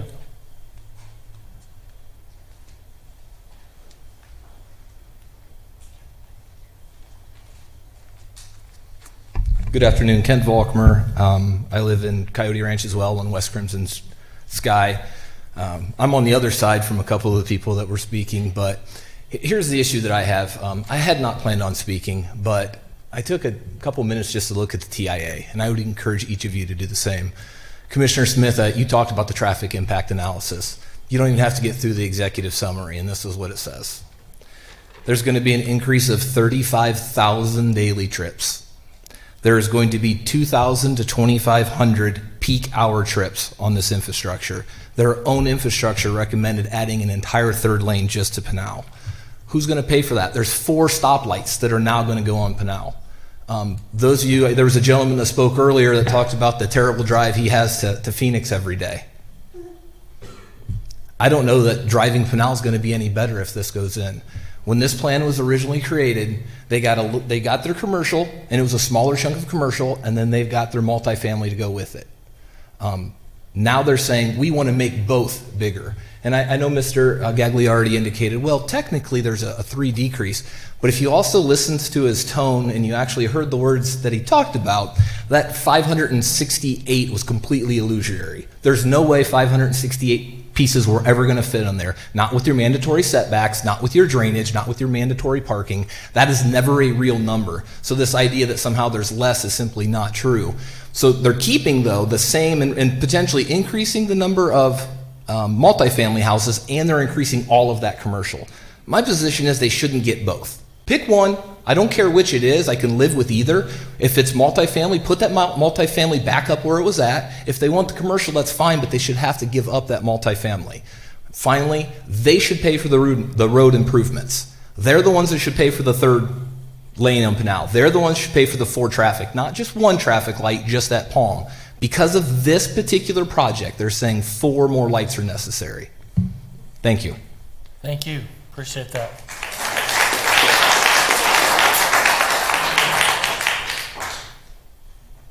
Anyone else? Okay. My name is Steve Kinsman. I live on Crimson Sky, 185. I'm like everybody else. I'm opposed to the majority of what I'm seeing here. But what I think you people need to understand is, look back here. Everybody from Coyote Ridge, stand up. These people are here tonight. We normally don't do this kind of stuff, but this is serious enough to us that we showed out in numbers to support this objection. Thank you. Thank you.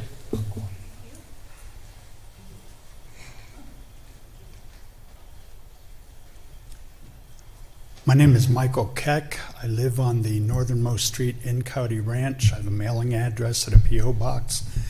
Most of you folks don't know me. I'm a 35-year Pinal County law enforcement manager. I've worked over 20 years in the city of Casa Grande. I then went to the county attorney's office. Public safety is already stressed in this town. We don't need more apartment complexes in this town. As those units sit empty, it's going to bring lower rents just to fill them. We're going to have the problems that the other lower housing areas around our county have. Our traffic is outrageous. When I first moved here 35 years ago, I stayed here. I didn't move up to the valley like a lot of people do because I couldn't stand the traffic up there. I grew up in the Southeast Valley. But the public safety is stressed. Your fire department is stressed. Your police department is stressed. The city doesn't have the ability or resources to add more people, and building more apartment complexes and higher density residential, it's just we've got enough already. We don't, if they're not filled and not going to be filled for a few years, we don't need to plan on more. These large centers like this, Pinal is already a mess. I sit next to in my bed, I lay in bed at night, I hear gunshots already, I listen to racing traffic, I see during the daylight, I see all the emergency vehicles. We can't handle it. The city never properly prepared the infrastructure for the amount of growth we've gone through. That's the bottom line. We're already behind on the infrastructure, we're behind on public safety. If nothing else should tell you this, I spent 35 years, I retired here as a commander at the police department. I was then the chief investigator at the Pinal County Attorney's Office. We worked on improving quality of life issues at the county attorney's office, similar to what the police department does, but we worked on it countywide.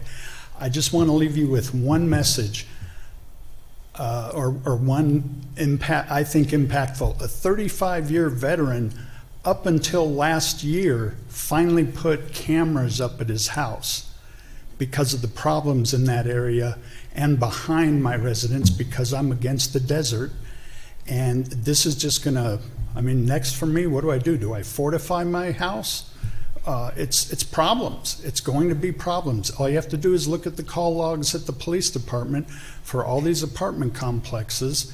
The fire department, they probably have more medical calls. They don't have enough people. The police department doesn't have enough people. The town can't sustain this. Lastly, I appreciate what all of you do sitting on this commission. I know it's volunteer. I know there are tough decisions. I thank you. I think we all here thank you for your consideration. Thank you for your time. Thank you.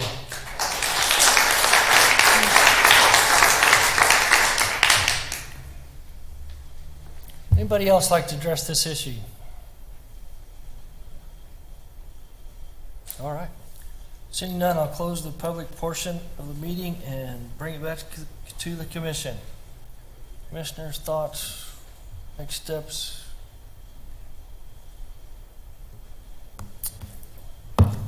I would like to hear from the applicant if they have any response to any of what they've heard. Yeah.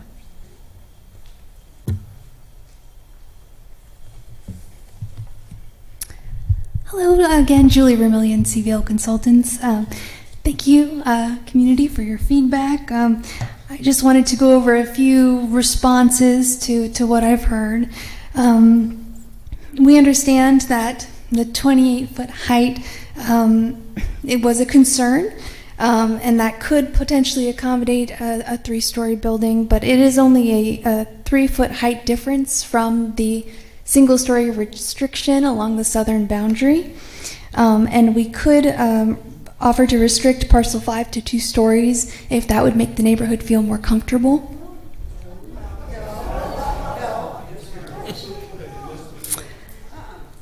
Okay. All right.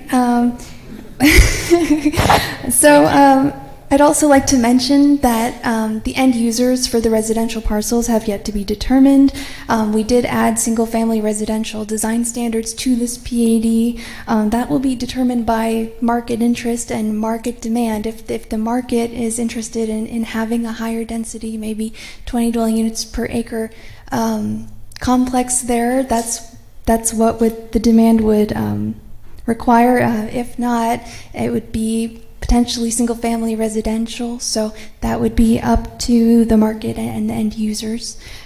So that is an option, that it would be developed at a lower density. The 20 dwelling units per acre is just a maximum.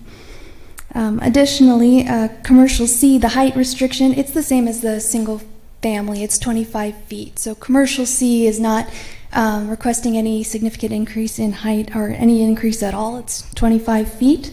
And again, there is a 300-foot buffer along that El Paso gas line, approximately 300 or 310, along with that 45-foot setback with the trail along the southern boundary. So there is significant separation between our site and the development to the south. Lighting would be subject to the city's lighting ordinance, and screening would be considered. Same with noise. We would be subject to the city's noise ordinance. And the TIA, it was written for anticipating 25 dwelling units per acre for the residential parcels.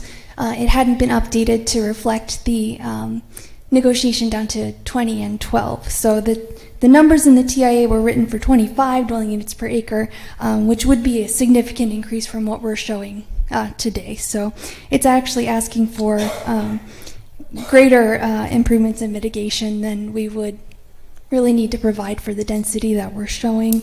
And then the improvements that are in progress and proposed will mitigate the traffic impacts from this site, as shown in the recommendations of the TIA. I believe that covers it, unless there's any additional questions. Thank you.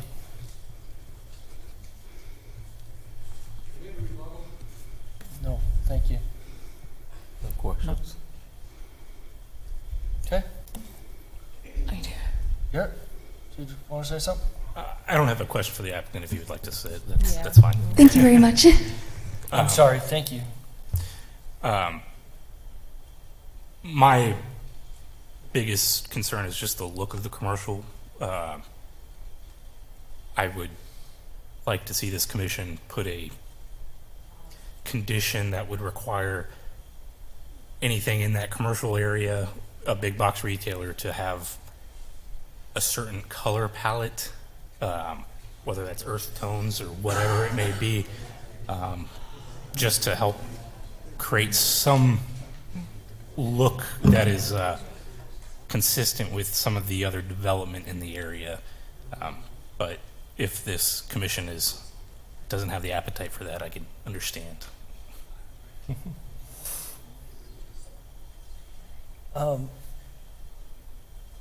Anything else, you guys? Jim? Yeah. Could you, okay, I'll get this in my mind, and then could you go back to, right, so the commercial has moved out. Yeah, let's go back. So is this the current? Yes. No. Yes. The proposed. So 25. So what was the two side-by-sides? The side-by-side is the expansion of the general plan area, but this actually does show right. the P80. All the pink that you see to the left is the current P80 boundary, and the pink on the right would be the proposed expansion. Okay, so, but the commercial, I mean, because I think it's a little confusing that this community corridor, that's not representing that the one on the proposed is all becomes commercial. Correct.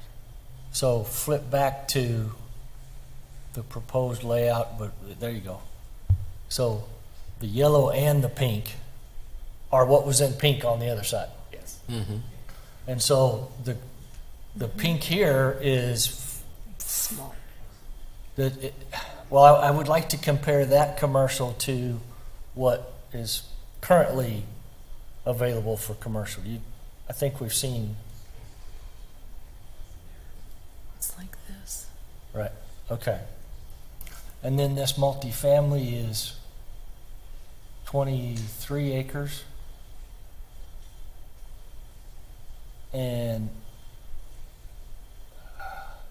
goes all the way, where's the gas line? Okay, down here.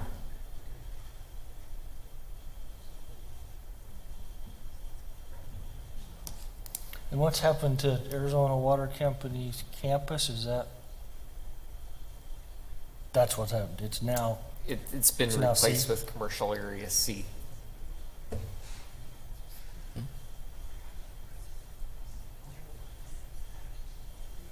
So down here, these are the apartment complexes here?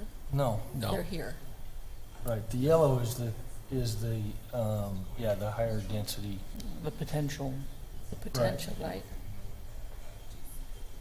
Right. So butted up against the El Paso gas line is residential. Right? James? Oh, I'm sorry. Butted up against the gas line Coyote Ranch. is Here, residential. This white is all residential butted up against there. So this is the gas.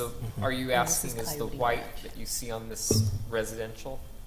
Correct. Yes, all of that, but okay. Yes, it's single-family residential to the south of parcel 5 and to the east of commercial C. Okay.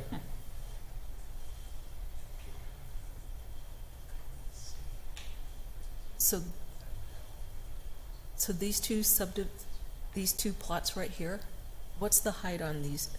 They're houses.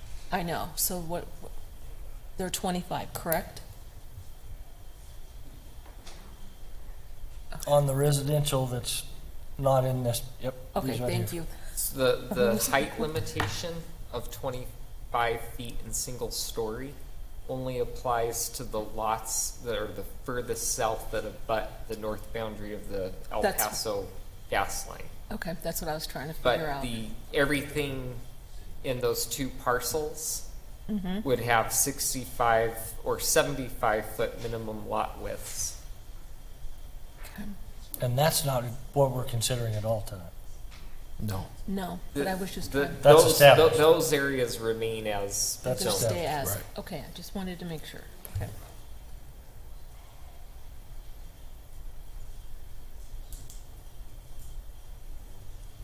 And then, for some reason, I can't figure out, where is Palm? Is that going into Colonia del Sol? Is that Palm Avenue where the stoplight's gonna be?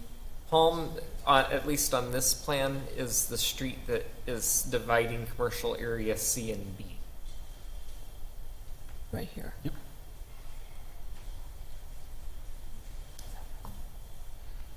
And where And would, it lines up with Colonial Del it Sol. does it line, I guess I'm trying to visualize here. Okay. Say that again, Chris. I was trying to visualize where Palm Avenue is. I just couldn't figure out Right. where it was at. And the only thing I could think of was Colonia del Sol right there. No, it's, Okay. well, it's a new street. Yes? Well, Palm exists west of Pinell, but Right. this would be a new street that Yeah. would, I was just trying that to would run visualize it, east. that's all. Right, and it lines up, they line up. Okay, humor me, if you would, and go back to the current.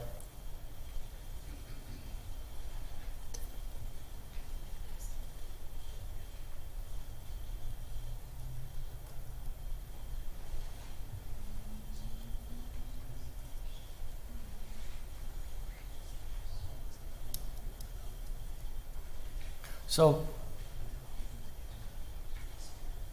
can you give me an idea of how much, and I'm going to be, I don't know if I'm going to be able to describe this, wider in a east-west direction that the new PAD is going to be over what's here now?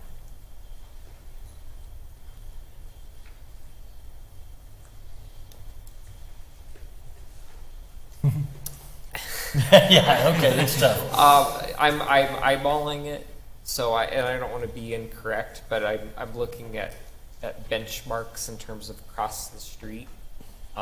So just for context, the Villalago commercial area is about 20 acres. I know that doesn't speak to the width, but Right, no, I got what you're saying. but just for scope. And so commercial area A is about 8 acres larger, but it looks like it would be, I think it's about 600 feet wider now, east to west at Pinell, or along McCartney rather. So am I way off to say that the commercial width east-west on this is similar to the commercial width on the new proposal? I think it's probably a little bit wider. The PAD as a whole is, and perhaps the applicant can give us better measurements, but when I If you look at could, the when just I look on at that the one issue, if you could just because they've absorbed parcel 1 into the PAD. just real quick, you see what I'm asking? Yes, I don't have the prior legal description. I do have the current legal description, and we're showing approximately 1,600 feet from the center line of that intersection to the eastern corner of the proposed PAD, 1,600 feet. Previously, unfortunately, I don't have that dimension. Okay, Do- thank you. Do we have access to the concept plan commercial area? I'm looking on the posting and there's a good image between, Oh, I have the page, whoop, I lost it. Hold on.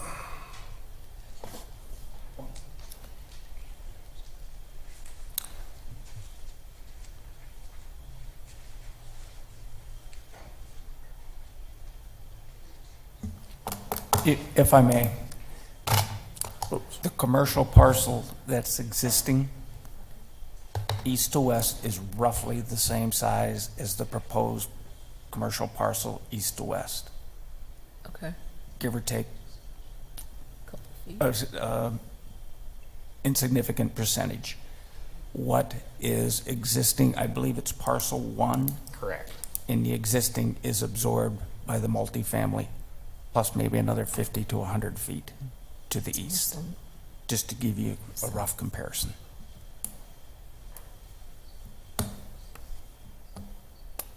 And it appears to me that parcel 1 is about 600 feet wide. I would agree. Parcel 1 is the residential to the north, right? Yes.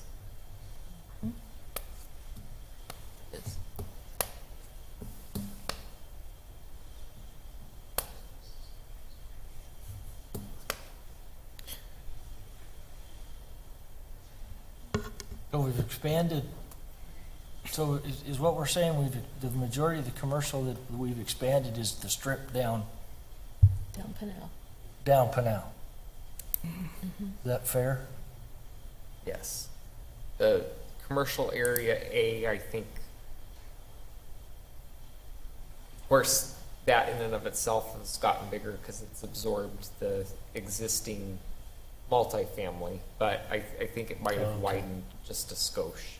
But Gotcha. yeah, a lot of the acreage was picked up by adding commercial areas B and C.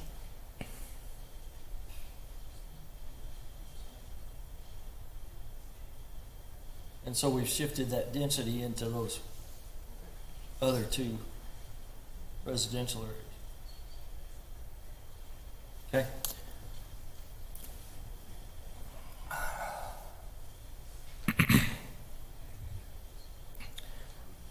If I could just add. Yep. Those homes don't currently exist. So if anybody buying into those homes adjacent to that multifamily will know what they are buying into. Say that again? I said those homes currently do not exist. So us pushing that multifamily into them when they currently do not exist, when they go to purchase them, whoever purchases them will know that there is multifamily on the other side of the wall from them. That will be unknown to those homeowners when they go to purchase those lots. Yeah.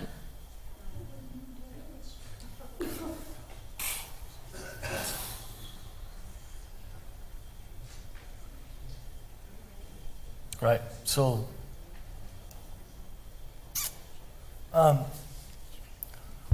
Jim, sorry to fuss with you again.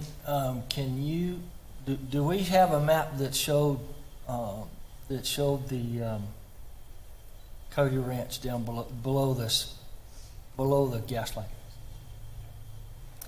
The best map for that would, let me try to find, there's some aerials there. That's good right there. See some of the. Yep, that's good right there. You can see that.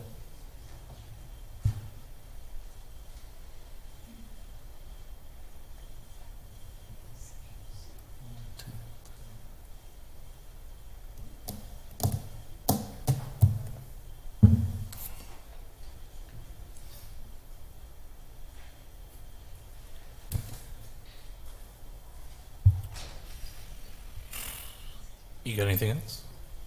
Oh, I could just go around and around in circles for quite a while here, and I already have. Jim, Any could you go to? commissioners? Oh, I was just going to ask if Jim could go to the recommendation slide. For the PAD, I'm assuming. Are we doing that first or the general plan amendment? Need to do the general plan first. Okay. Yeah. I just didn't know if you wanted to see it or just wanted to. Does anybody else have any discussion? No? So on these apartment complexes, Well, okay. go ahead. They're not apartments yet. I mean, they But it's, haven't decided. but if they do become, even though they're not, they're. That's what- fair. Okay. What's the height on these? Are we going 3 stories, 4 stories? The maximum height for both of those residential areas are 28 feet. Which That's would 3 be, stories. What would likely result in a 3-story development is the ability to go up to 20 dwelling units per acre on parcel 1. Okay. That's not to say that you, at a 12 dwelling unit max, you couldn't do 3 stories, but it would just, you'd have a lot of room on your lot. It's kind of designed for a lower profile development at 12 dwelling unit per acre max. So it's more than likely naturally to be constructed as a single or 2-story residential development there in parcel 5. the one that's to the south. Right. The one that's to the south, correct? Right.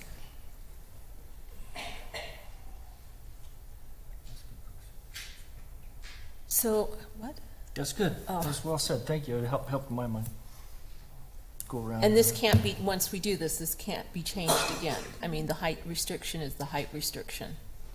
Well, it would have to I'm just come making in sure. for a PAD amendment if someone, say if a buyer wanted to buy parcel 1 or parcel 5 and didn't like the They can go back. height limitation and they were asking for something greater, it would require an amendment to the zoning, which would I'm require a just- public hearing. Okay. If they want less, they don't have to. come Right, to no, us. I know that. I'm Okay. just trying to. Okay. Jim, if this is not approved by council and it just stays as is, somebody could still come in and develop an apartment complex in there currently, correct? Right. Okay, that's what I thought. That's what I'm trying to get at. Thank you. That's what I was trying to get at. Okay. Okay. Yeah, there's, that multifamily section is already. It's already there. There's already a It's chunk of already it there. there. That's what I was trying to.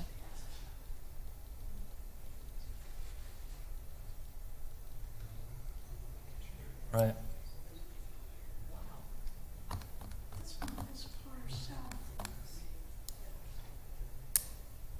Yep.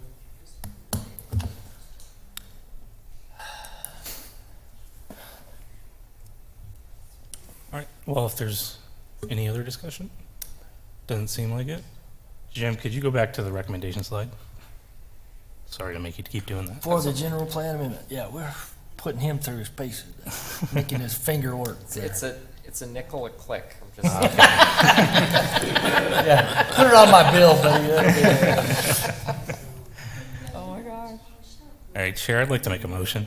Yep. I'd like to make a motion to forward to council a recommendation to approve DSA 2500134, the minor general plan amendment, Okay, go ahead, I'm sorry. to allow community corridor land use designation upon acreage currently designated neighborhoods for villages at McCartney Ranch, subject to the approval of the PAD amendment DSA 2500133. Second. Right. Okay, yep, sorry, go ahead. You Second. done? Second, Yep. thank you. Okay, so all this does is change the community corridor, right? Yep. The PAD change is the next step. Clear to us? All right, any discussion on the motion? Please call the roll. Member Ibrahim? Aye. Member Clegg? Yes. Member Smith? No. Member Aldrete? Aye. Member Hubbard? No. Chairman Benedict? Well, again, this change. Yeah, the next one is really, this just changes that plan. Yes. Okay. We have another step here.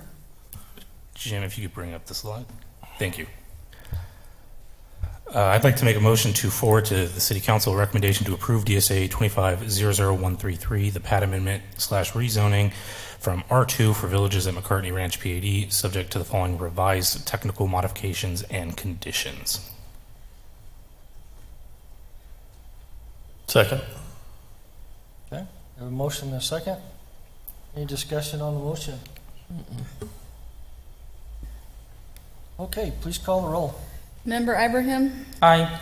Member Clegg? Yes. Member Smith? No. Member Aldrete? Aye. Member Hubbard? No. Chairman Benedict?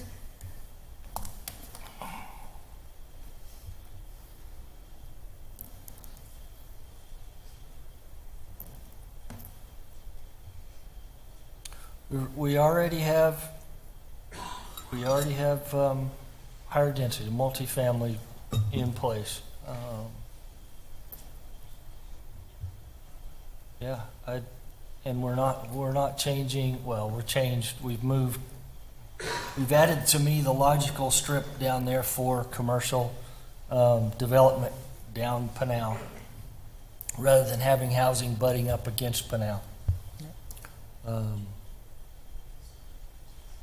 So with that, sorry folks, I have to vote aye. Motion passes. Very much appreciate all your input. It's Gave us plenty to think about. Next step, on for next steps. Can we take a break? Well, this goes to city council now, right? Yeah. It goes to city council now, yes. I have the pee, so. Well, then, we're gonna take a 5-minute break. I know, but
we're back.